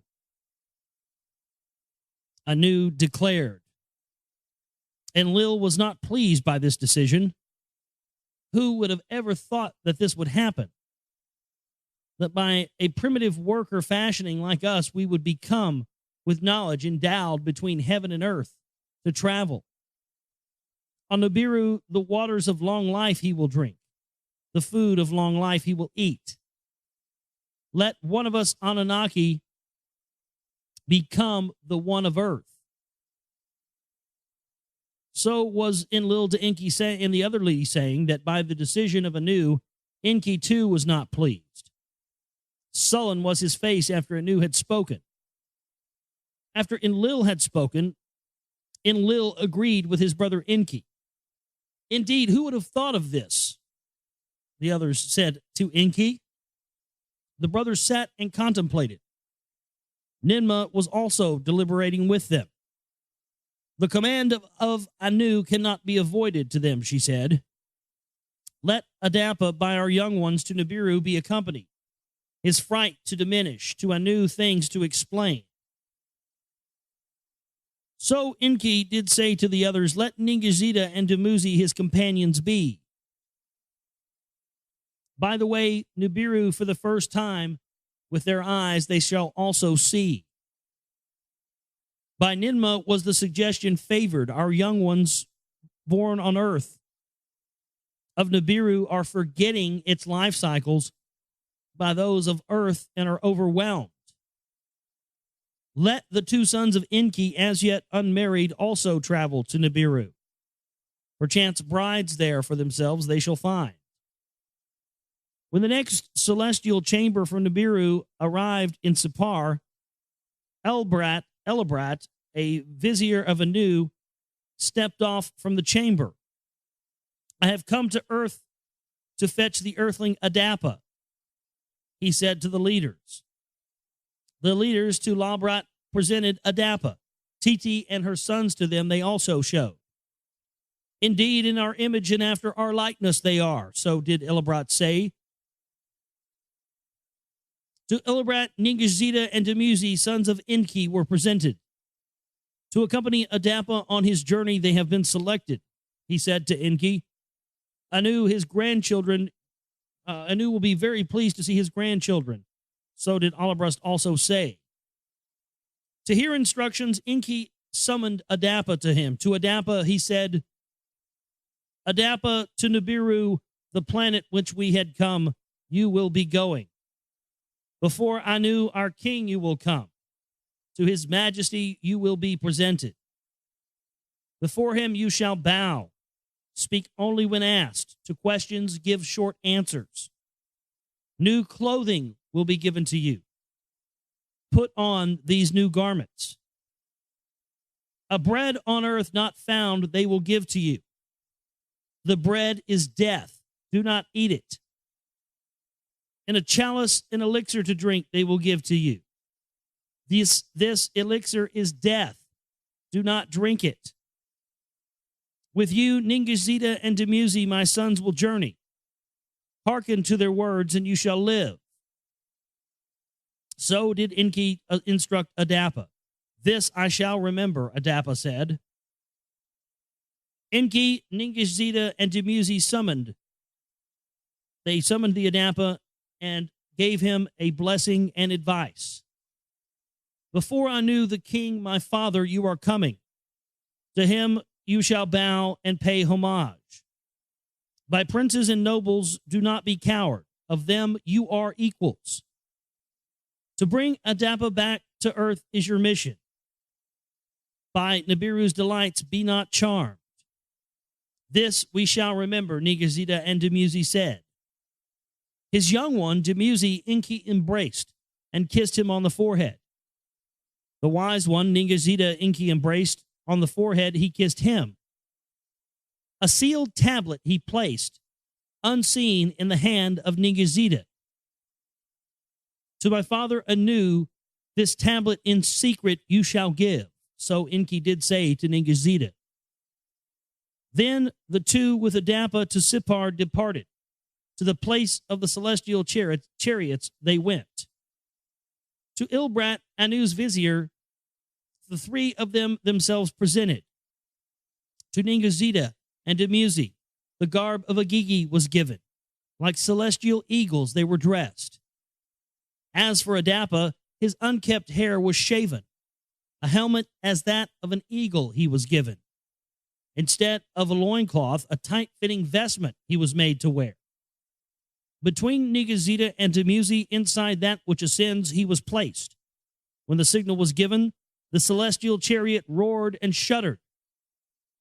In fright did Adapa cower and cry out, "The eagle without wings is soaring."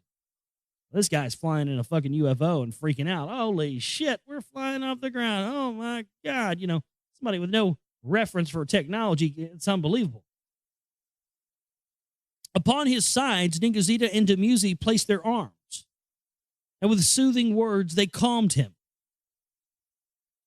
When 1 league aloft they were borne, upon the earth they glanced out, its lands they saw, by seas and oceans, into parts separated. When 2 leagues aloft they were, the ocean to a tub grew smaller. The land was the size of a basket. When 3 leagues aloft they were again, they cast a glance whence they had departed. The earth was now the size of a ball. And by a sea of darkness in the vastness it was swallowed. Once again, Adapa was agitated. He cowered and cried out, "Take me back," he shouted. Ningazita put his hand on the neck of Adapa. In an instant, Adapa was quiet. He put the fucking Vulcan grip of death on him. He's, take me back, zip. Just knocked his ass out.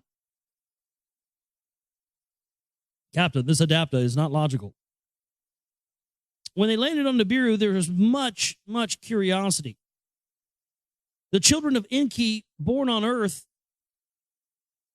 they wanted to see, even more so to encounter an Earthling. A being from another world has arrived on Nibiru, the crowds were shouting. With Lulbrat to the palace, they were taken to be washed and perfumed with oils and anointed. Fresh, befitting garments they were given. Heeding ENKI's words, Adapa put on the new clothing. In the palace, nobles and heroes milled about. In the throne room, princes and counselors gathered. To the throne room by Illibrat they were led. Adapa behind him, then the 2 sons of ENKI. In the throne room before Anu, the king, they bow. From his throne, Anu stepped forward. My grandsons, he cried out. He hugged Dumuzi. He hugged Ningazita. With tears in his eyes, he embraced them. He kissed them. To his right, Dumuzi, he bade to be seated. On his left, Ningazita sat. Then Elibrat to Anu, the earthling, Adapa presented. Does he understand our speech? Anu inquired. Indeed he does. By the Lord ENKI he was taught. Elibrat so answered. Come hither, Anu to Adapa said. What is your name and your occupation? Adapa stepped forward. He again bowed. Adapa is my name. Of the Lord ENKI I am a servant. So did Adapa speak in words. His speaking was causing great amazement. A wonder of wonders on earth has been attained, Anu declared. A wonder of wonders on earth has been attained. All the assembled shouted. Let there be a celebration.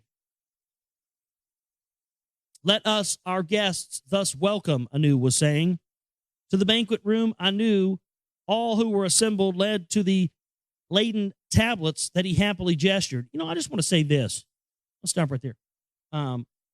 Just going through my head as I'm reading this. If there's nothing to all of this ENKI stuff and Eon, if there's absolutely nothing to it, this is all hogwash. The fact that our planet we call our planet Earth, which has the root Ea, ENKI in it, the realm of ENKI, the realm of Ea, that if it's all bullshit, man, that's kind of coincidental, don't you think? At the laden table bread of Nibiru, Adapa was offered. He did not eat it. At the laden table's elixir of Nibiru, Adapa was offered. He did not drink it. Anu was puzzled by this and was offended. Why has ENKI sent this ill-mannered earthling to earth? To reveal the celestial ways to him? Come now, Adapa, Anu said. Why did you neither eat nor drink and reject our hospitality? My master, the Lord ENKI, commanded me, the bread do not eat, the elixir do not drink. So Adapa did say to Anu, how odd is this thing, Anu was saying, for what has ENKI from an earthling our food and elixir prevented? He asked Ilibrat, he asked Dumuzi. Ilibrat did not know the answer. Dumuzi could not explain either. He asked Ningazida, perchance in this lies the answer, Ningazida said to Anu. The secret tablet that he carried hidden to Anu, to give to Anu the king. Anu was puzzled and concerned. He went to his private chamber with the tablet to attempt to decipher it. Now, this is the account of Adapa, of civilized mankind, the progenitor, and how by his sons Cain and Abel, Cain and Abel, Cain and Abel, satiation on earth was started. In his private chamber, Anu broke the tablet seal open. Into the scanner tablet, he inserted it and began to decipher the message from ENKI. Adapa by my seed to an earthling woman was born. So did the message from ENKI say. Likewise was Titi by another earthling woman of my seed conceived. With wisdom and speech they are endowed. With Nibiru's long lifetime they are not. The bread of long life giving he should not eat. The elixir of long life he should not drink. To live and die on earth, Adapa must return. Mortality his lot must be. By the sowing and shepherding of his offspring on earth, satiation shall be known. So ENKI did reveal the secret of Adapa to his father, the fact that, everybody was under the impression that this just, they just came about as the result of their original genetic tinkering to create a worker race, when in reality, this came as a result not of the genetic tinkering, but of ENKI sticking his penis in multiple genetic offspring and then creating a whole new species, which was a bred from the Anunnaki and the created slave race. Thus, supposedly now we have human beings. By the secret message from ENKI, Anu was astounded. He didn't know whether to be angry, to laugh. He didn't know what to do. Ilibrat, his vizier, to his private chamber he summoned and said to him, that son of mine, Ea, even as ENKI, his free ways with females has not mended. The Ea is like his bitch name. That's what they call him back on Nibiru. ENKI's like his formal, soldier god name. Ea is like a nickname, like Bubba, He has not mended his free ways with the females. To Ilibrat, his vizier, the message on the tablet was shown. What are the rules? What is the king to do? Anu inquired. Concubines by our rules are permitted. Of interplanetary cohabitation, no rules exist. He's like, hey, he's like, well, this may be a problem, but, we've never encountered this situation before, so we don't, there isn't technically a law that says you can't go stick your penis in something that came from another planet, so you really can't get mad about this. So Ilibrat did respond to the king, if there's damage done, then let it be restricted, and if there isn't, then fuck it, why not? Let Adapa forthwith be returned to the earth, and let Ningazida and Dumuzi stay longer. Anu then summoned Ningazida to his private chamber. Do you know what your father's message said of Ningazida? He inquired. Ningazida lowered his head with a whispering voice. He said, I know not, but I can guess. The life essence of Adapa I have tested, of ENKI seed he is. That indeed is the message, Anu said to him. Adapa to earth forthwith shall return. To be of civilized man a progenitor, his destiny shall be. As for you, Ningazida, to earth with Adapa you shall return. of civilized mankind at your father's side, you will become the teacher. Anu, the king, made the decision, and the destiny of Adapa and Ningazida he determined. To the assembled savants, nobles, princes, and counselors, Anu and the other two returned. To the assembled words of decision, Anu announced, "The welcome to the earthling must not be overextended. On our planet, he cannot eat or drink. Of his outstanding abilities we have all seen, let him now return to earth. Let his offspring there on earth till and feel the meadows and shepherd the meadows. To ensure his safety and avoid his agitation, Ningishzida will be back with him and travel with him back to earth. With him, the seeds of Nibiru grains, which multiply on earth, will be sent. Dumuzi, the youngest, for Ashar, will stay with us. Then to earth with ewes and the essence of sheep he shall return." This was the decision of Anu. To the king's words, all in agreement bowed their heads. At the appointed time, Ningazina and Adapa returned to the celestial chariot and were taken to earth. Anu and Dumuzi, Illibrat, and counselors, nobles, and heroes all bade them farewell. There was roaring and shuddering, and the chariot was lofted. The planet Nibiru grew smaller as they saw it from horizon to zenith, and they saw the heavens as well. On their journey, Ningazida explained the planet gods to Adapa. So right there, they confirm what we talked about earlier in the book, the idea that the planets being gods. So he explained that the planet, explained to Adapa the planets being the gods themselves. What was that one person that says that email? Oh, the planets are Satan. Of sun and earth and the arid moon, he gave lessons. Of how the months chase one another and how earth's year is counted, he taught to him. When they returned to earth, Ningazida explained to his father ENKI all that had happened. ENKI laughed and struck his loins. "It all went as I expected," with glee, he said. "Except the detention of Dumuzi. That is a puzzle," so ENKI did say. By the prompt return of Ningazida and Adapa, Enlil was greatly puzzled. "What is the matter? What on Nibiru transpired?" of ENKI, Ningazida inquired. "Let Ninma too be summoned.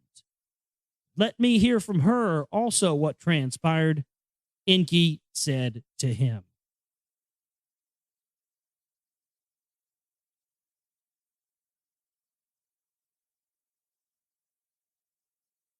After Ninma arrived, she told all to Enlil and Ningazida. She also related ENKI's cohabitation with earthling females. "No rules I have broken. Our satiation I have ensured." So ENKI said to them, "No rules did you break. The fates of Anunnaki and earthlings by a rash deed you determined." So did Enlil in anger say, "Now the lot is cast. Destiny by fate is overtaken." With fury, Enlil was seized. With anger, he turned and left them standing. To Eridu, Marduk came, and his mother, Demkia, was summoned. The odd goings on to verify of his father and brother he demanded. He decided to keep the hidden secret from Marduk, and Anu, by the civilized man, was very enthralled. He commanded all at earth on once to be satiated. So they only revealed part of the truth to Marduk. By Adapa and Titi, Marduk was impressed. He took a liking to the boys. While Ningazida was instructing Adapa, he said, "Let me be the boy's teacher." So Marduk did say to his father ENKI and to Enlil, "Let Marduk teach one and let Ninurta teach the other." To them Enlil responded. In Eridu, Ningazida with Adapa and Titi stayed. Numbers and writing Adapa he taught. The twin who was first born in Ninurta to Bad Tibiara his city took Cain, he who in the field grows food, he is called. To dig waters for canals, we taught him. Sowing and reaping, he was taught. This is the explanation as to why the Sumerians had literally overnight a perfect functioning society with agriculture and water and sewage and an economy and a government that were made up of the priests. They had it in one fell swoop. They had it overnight and disappeared overnight. A plow from the wood of trees Ninurta made for Cain. And he made it to be a tiller of the land. The other brother, son of Adapa, was taken to the meadows by Marduk. Abel, he of the watered meadows, was his name after that. How to build stalls, Marduk taught him for shepherding to start. The return of Dumuzi they awaited. When the Shar was completed, the Nibiru year, Dumuzi returned to earth. The essence seed of sheep for the growing of with him he brought. He also brought four-legged animals of Nibiru to another planet, to the earth. He conveyed. His return with essence seed was cause for much celebration. So right there, there's admits that they're bringing, animal species to earth for food purposes. Into the care of his father Enki, Dumuzi was returned his precarious cargo. The leaders then got together and considered how to proceed with the new breed. Never before was there a new ewe on earth. A lamb has never from earth or from the heavens been brought to earth and dropped. A she-goat has never before to her kid given birth. Here's my question. Does this finally answer? I think it does. Does this finally answer the whole conundrum of which came first, the chicken or the egg? I think it does. I think the chicken was brought here for food purposes by the Anunnaki. That's why we don't know which came first, right? Well, maybe not. I don't know, but it sounds good. And maybe next time somebody says, "Hey man, which came first, the chicken or the egg?" Just go. It was brought here by a fucking Anunnaki seed from the fucking planet Nibiru. Next. Some smart ass shit like that, Next. Anunnaki food brought here from Nibiru. Next.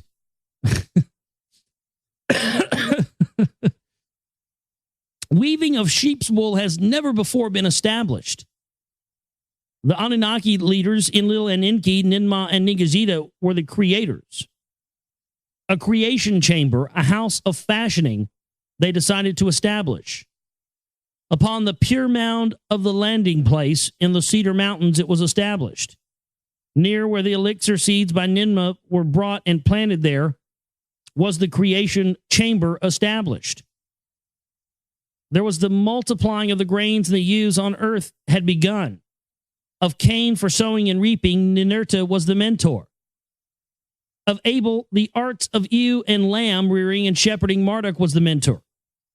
When the first crops were reaped, when the first sheep matured, let there be a celebration of firsts. Enlil, a decree proclaimed. See, this is where you start getting into the tradition of first, May Day, May 1st, blah, blah, blah. Oh, yet another tradition. Before the assembled Anunnaki, the first grains and first lambs were presented. At the feet of Enlil and Enki, Ninurta guided Cain for him to place his offering. At the feet of Enlil and Enki, Abel, guided by Marduk, placed his offering. Enlil to the brothers gave a joyful blessing. Their labors he extolled. Enki, his son Marduk, embraced. The lamb for all to see he raised, meat for eating, wool for wearing. To the earth have come, Enki said. Now this is the account of the generations of Adapa. And we know Adapa was the first, just to clarify who Adapa is, Adapa was the first boy, the first male born of the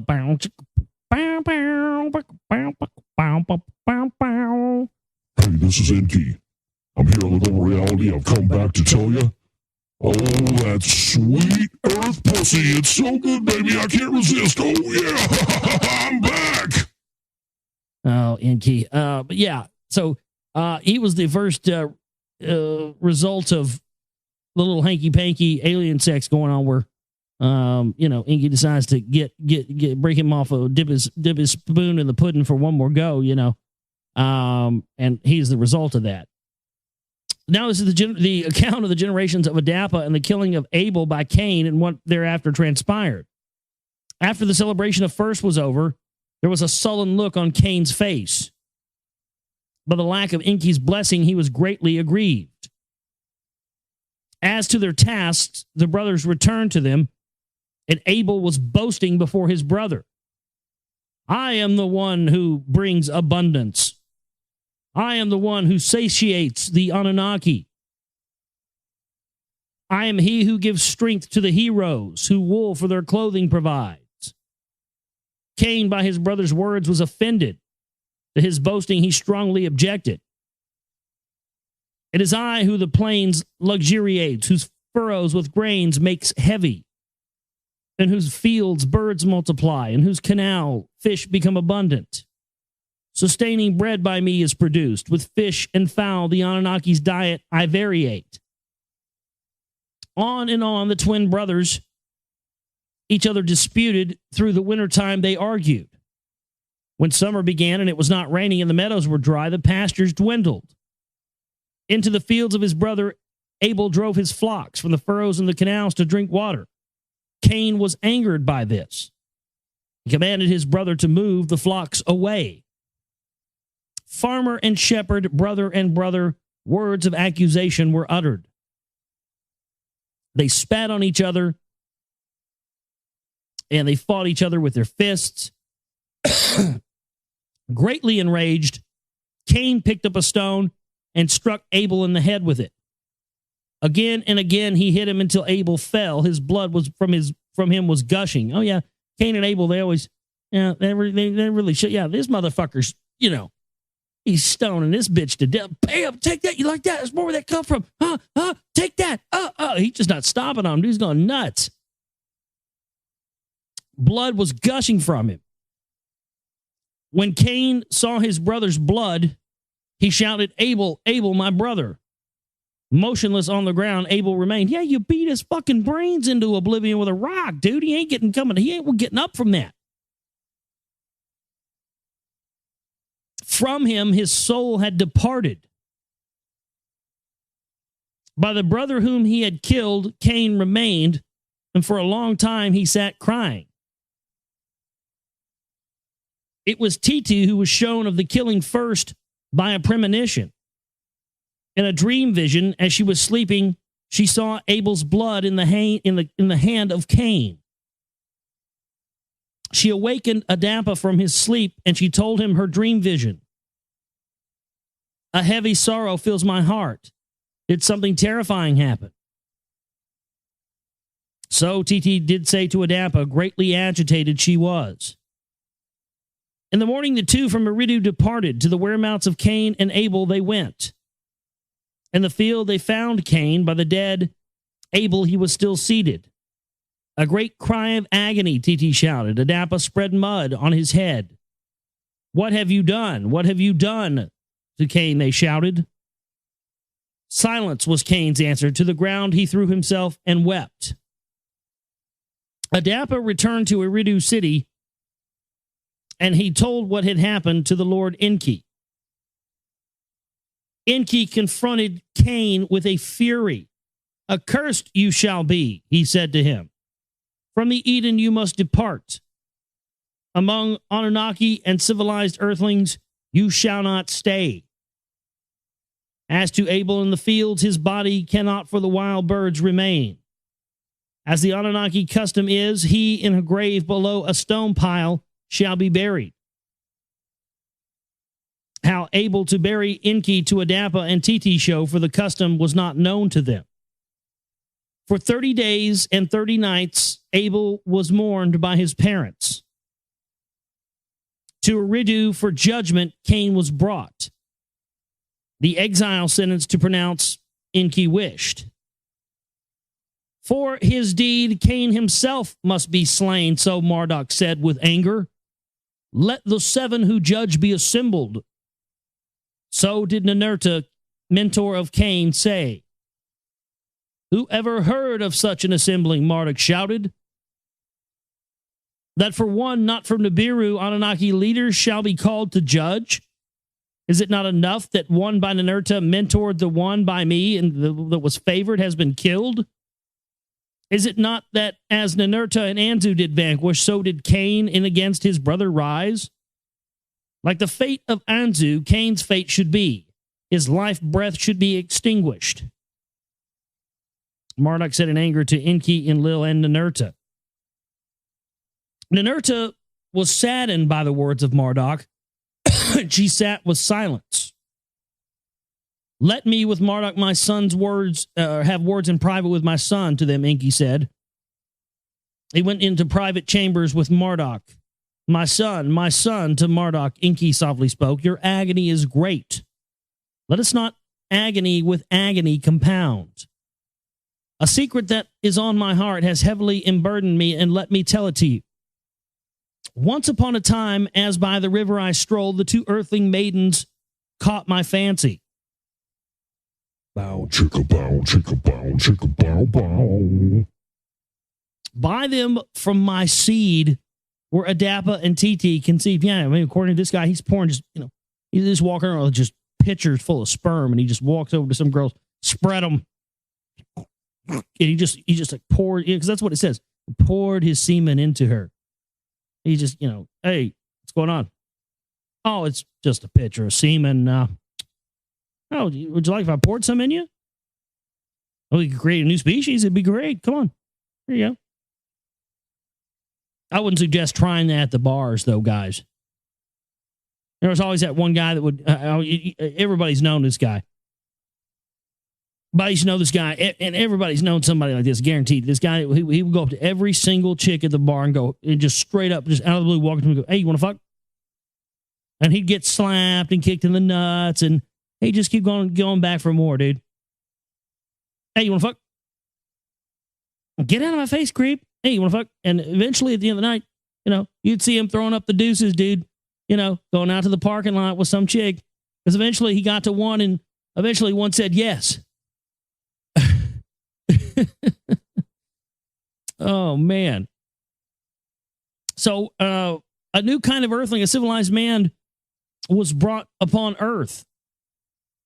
Whether they procreate or were able to or not, Anu was in doubt. By the birth of Cain and Abel, the council on Nibiru and Anu were convinced. A new phase of the Anunnaki presence on this planet was welcomed and approved. Now that Abel has been slain, and if Cain too shall be extinguished, satiation will come to an end, and mutinies will be repeated. All that was achieved shall crumble. No wonder that you took a liking to Abel, the son of your half-brother he was. Now on the other one, have pity. Let the line of Adapa survive. So did ENKI with sadness reveal the secret to his son Marduk. By the revelation, Marduk was at first astounded, and then he was overcome by laughter. Of your lovemaking prowess, it was much rumored to me. Now of that, I am convinced. That's too funny. Marduk's like, man, I heard you were a fucking pimp, dude, but damn, after that, to try to convince me, shit. I mean, you created these fucking humans out of nothing, and then you went and fucked not one, but 2 of them at the same time? You are a fucking pimp, Dad. Fuck. Indeed, let Cain's life be spared. To the ends of the earth, let him be banished. So did Marduk from anger to laughter change to his father. He said, in Eridu, judgment upon Cain by ENKI was pronounced. Eastward to a land of wandering for his evil deed, Cain must depart. That his life must be spared, that he and his generation shall be distinguished. By Ningazita, the life essence of Cain was altered.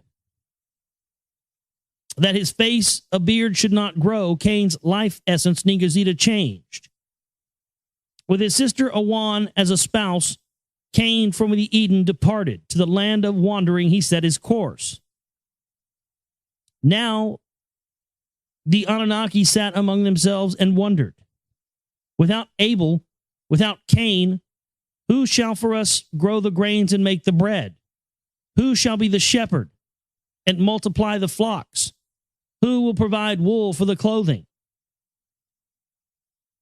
Let there be more proliferation. By Adapa and Titi, so the Anunnaki did say. With the blessing of ENKI, Adapa, his spouse Titi, knew again and again. One daughter, another daughter, each time and again were born. In the 95th Shar, a son Adapa and Titi finally had. Sati, he who life binds again, Titi him named, and by him were the generations of Adapa counted. In all, 30 sons and 30 daughters Adapa and Titi had. Of them tillers of the land and shepherds for the Anunnaki, they toiled.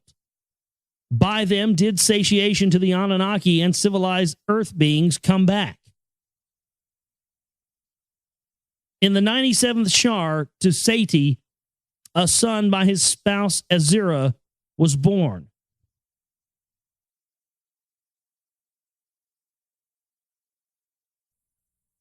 By the name Enki, in the annals he was recorded. Master of humanity meant his name. By Adapa, his father, writing and numbers he was made to understand. And who the Anunnaki were and all about Nibiru, Enki was told by Adapa. To Nibiru Ki, the sons of Enlil, he was taken. They taught him the secrets of the Anunnaki. How the perfumed oils for anointing Nanar in Lil on earth the eldest showed him. How the elixir from the Inbu fruits were to be prepared, Ishkur, Enlil's youngest, instructed him. It was since then that by civilized man, the Anunnaki were called lords. Under the rites of worship of the Anunnaki, that was the beginning. Thereafter, Enki to his sister Nome was born. See, right there, they tell you they're setting themselves up to be worshipped. They come right out and admit that. No hiding of that. Certainly, whoever the Anunnaki were, they wanted to be gods to period, to somebody. They set themselves up as gods. There's just no question.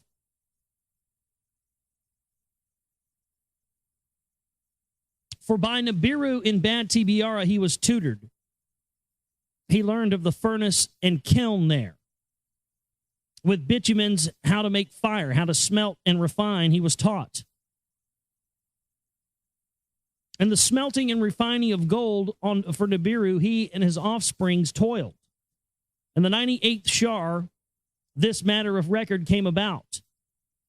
Now, this is the account of the generations of Adapa after Cain was exiled, and the heavenly journey of ENKI and the death of Adapa.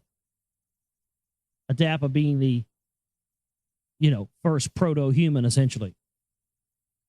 In the 99th Shar, to Cunin, a son was born. By Mu'alit, his half-sister Cunin, he was conceived. Malalu, he who plays, she named him. In music and song he excelled. For him, Ninurta, a stringed harp was made. A flute for him he shaped. Hymns to Ninurta Malalu played. And with his daughters, Ninurta sang to them. The spouse of Malalu, the daughter of his father's brother was. Dunna was her name. In the 100th Shar, since the count on earth had begun, a son to Malalu and Dunna was born. He was their firstborn. Irid, he of the sweet waters, his mother Dunna named him. Him Demuzi had taught how to dig wells and how to provide water for the flocks in the distant meadows. It was there by the wells and the meadows that the shepherds and maidens gathered, where espousing and proliferation by civilized mankind exceedingly abounded. They started to have a civilization, and what we've come to know as Samaria. In his days, the Agigi on earth were more frequently coming.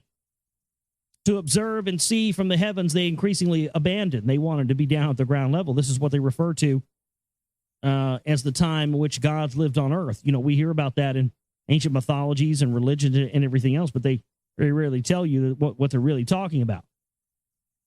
To watch and to see what on earth was transpiring, they increasingly desired. To be with them on Lamu, Enki and Marduk beseeched. To watch and see what was transpiring on earth, Marduk more fervently wished.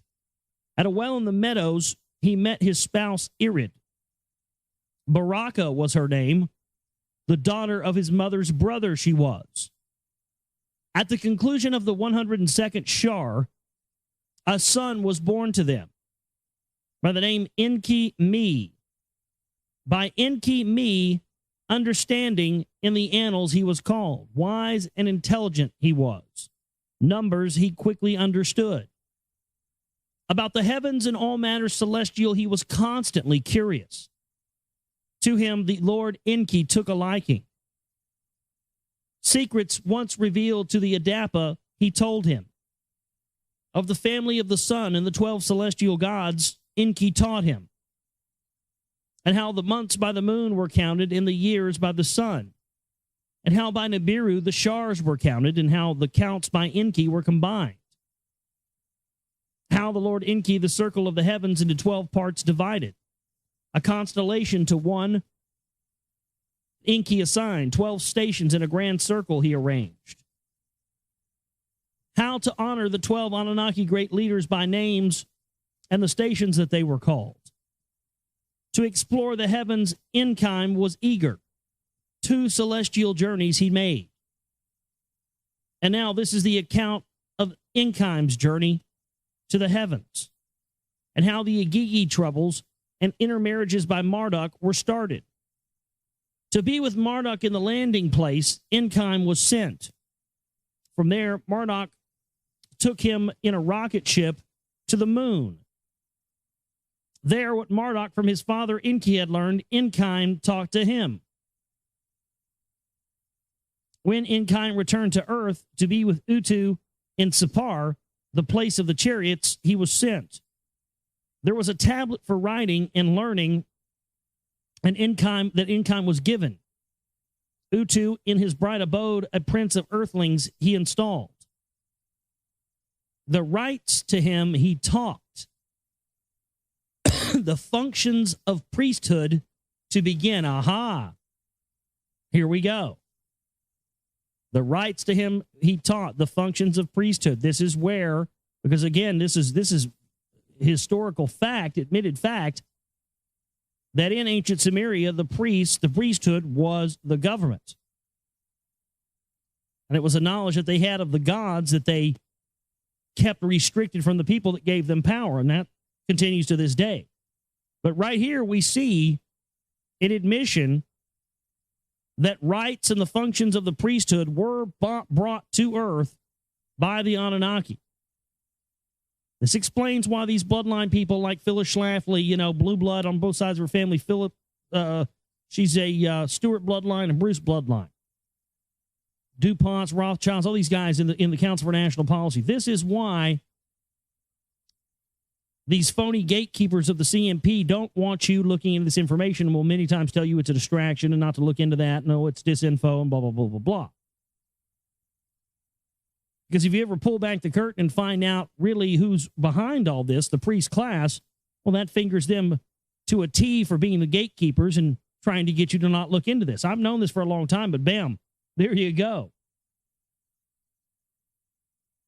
The functions of the priesthood and the rites were brought down from somewhere else and installed here. It is an artificial construct that has been installed upon us.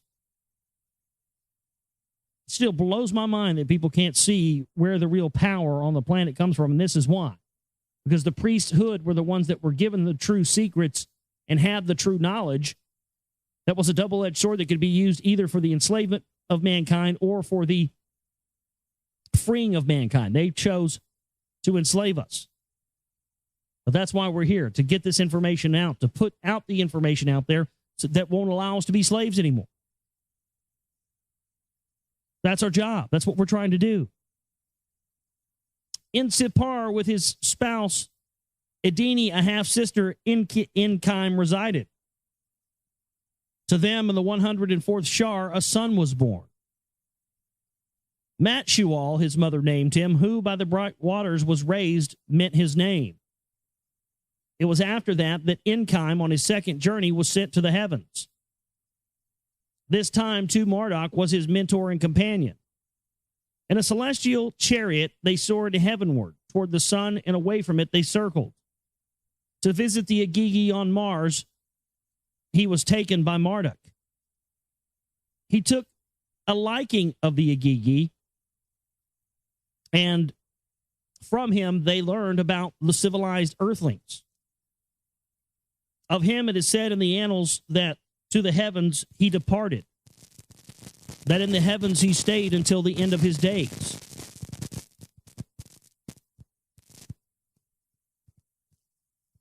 Before ENKI for the heavens departed, all that was in the heavens he was taught.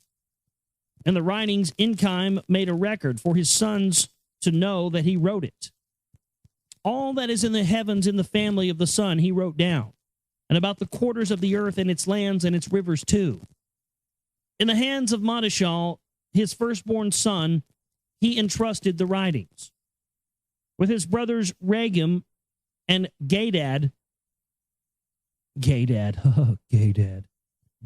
whatever you want to say, Gaidad, to study and abide by, Gai, to 104th Shar. In the 104th Shar, a son was born to Madashal. To the Agigi troubles and what Marduk had done, he was a witness. By his spouse Ednat, a son to Madashal was born. Lumak, mighty man, was his name. In his days, conditions on earth became harsher.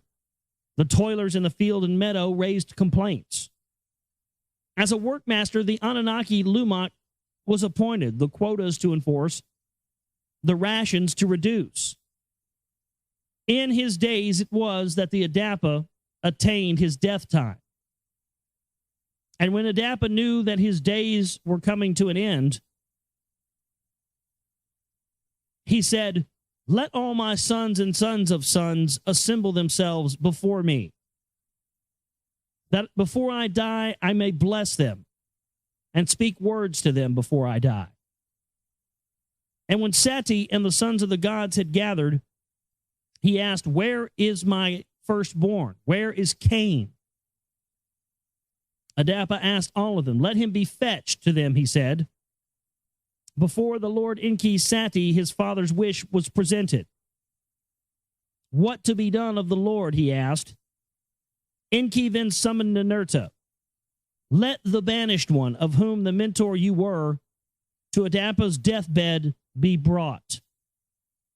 In his bird of heaven," which I believe is code for Klingon bird of prey.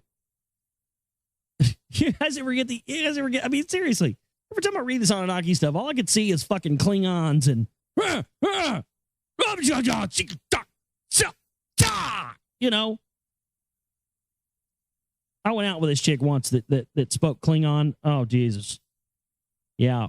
You just hadn't lived till a chick is screaming fucking your name in the height of ecstasy. Yeah, but that's neither here nor there. But I mean, seriously, I mean, like, these guys are flying around these things called the bird of heaven. I mean, I just picture Klingons in my mind, you know, flying around the bird of prey, going around and sticking their dick in anything that's wet and, you know, propping themselves up as gods. Fucking Klingons are dirty motherfuckers, man.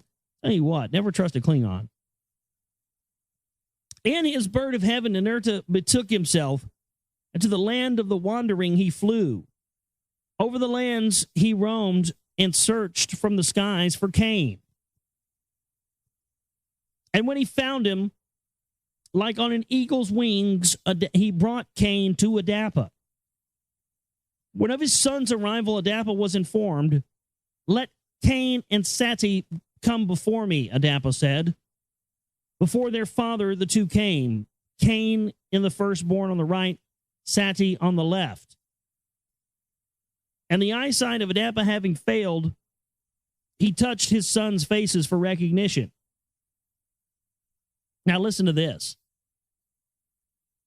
And the face of Cain on the right was beardless, and the face of Sati on the left was with a beard. Anybody have any guesses who they're talking about here? The guy on the right had a beard, the other one didn't have a beard. And Adapa put his right hand on the head of Sati, the one on the left, and he blessed him and said, "Of your seed, earth shall be filled, and of your seed as a tree with 3 branches, mankind shall survive a great calamity." And he put his left hand on the head of Cain on his right and said to him, "For your sin of your birthright you are deprived, but of your seed 7 nations shall come." Oh my goodness. "In a realm set apart they shall thrive, distant lands they shall inhabit. But having your brother killed with a stone will be your end." And when Adapa finished these words, saying, his hands dropped, and he sighed and said, "Now summon my spouse Titi and all the sons and all the daughters. And after my spirit leaves me, let the river carry me to my birthplace. And with my face toward the rising sun, bury me there." Like a wounded beast, Titi cried out. To her knees by Adapa's side she fell. And the 2 sons of Adapa, Cain and Sati, in a cloth, they wrapped his body. In a cave by the banks of a river, by Titi shown, Adapa they buried. In the midst of the 93rd Shar he was born. By the end of the 180th he had died. A long life for an earthling he had. The life cycle of ENKI he did not have. And after Adapa was buried, Cain bade farewell to his mother and brother. Ninurta, in his bird of heaven, returned him to the land of wandering. And in a distant realm, Cain had sons and daughters. And he built a city for them there. As he was building, he was killed by a falling stone. In the Eden, Lumok, as a workmaster, he served the Anunnaki. In the days of Lumok, did Marduk and the Yagigi intermarry with the earthlings. So that's the end of the 8th tablet. The next tablet we'll get into on the next broadcast will be the 9th tablet. I'd like to read the synopsis for you now. The synopsis of the 9th tablet: mankind proliferates. Adapa's line serves as royalty, meaning his Adapa's bloodline. That's where the bloodlines began, was Adapa. Adapa was the first child born as a result of ENKI's sex session with the human creation they had made. The first one was Adapa, and that's where that's the beginning of the bloodlines. That's where the beginning of it took place. Keeping that pure back to that line has been what has given the elite what they believe is their divine right to rule. Defying Enlil, Marduk espouses an earthling female. Celestial disturbances and climate changes affect Mars. The Agigi descend to Earth and seize earthling females as wives. The promiscuous ENKI begets a human son, Zusudra. Droughts and pestilences cause suffering on Earth. Enlil sees it as fated retribution and wants to return home. Ninma, aged by Earth cycles, also wants to return. A mystery emissary warns them not to defy their destiny. Signs increase of a coming calamitous deluge. Most Anunnaki begin to depart back to Nibiru. I love that. Yeah.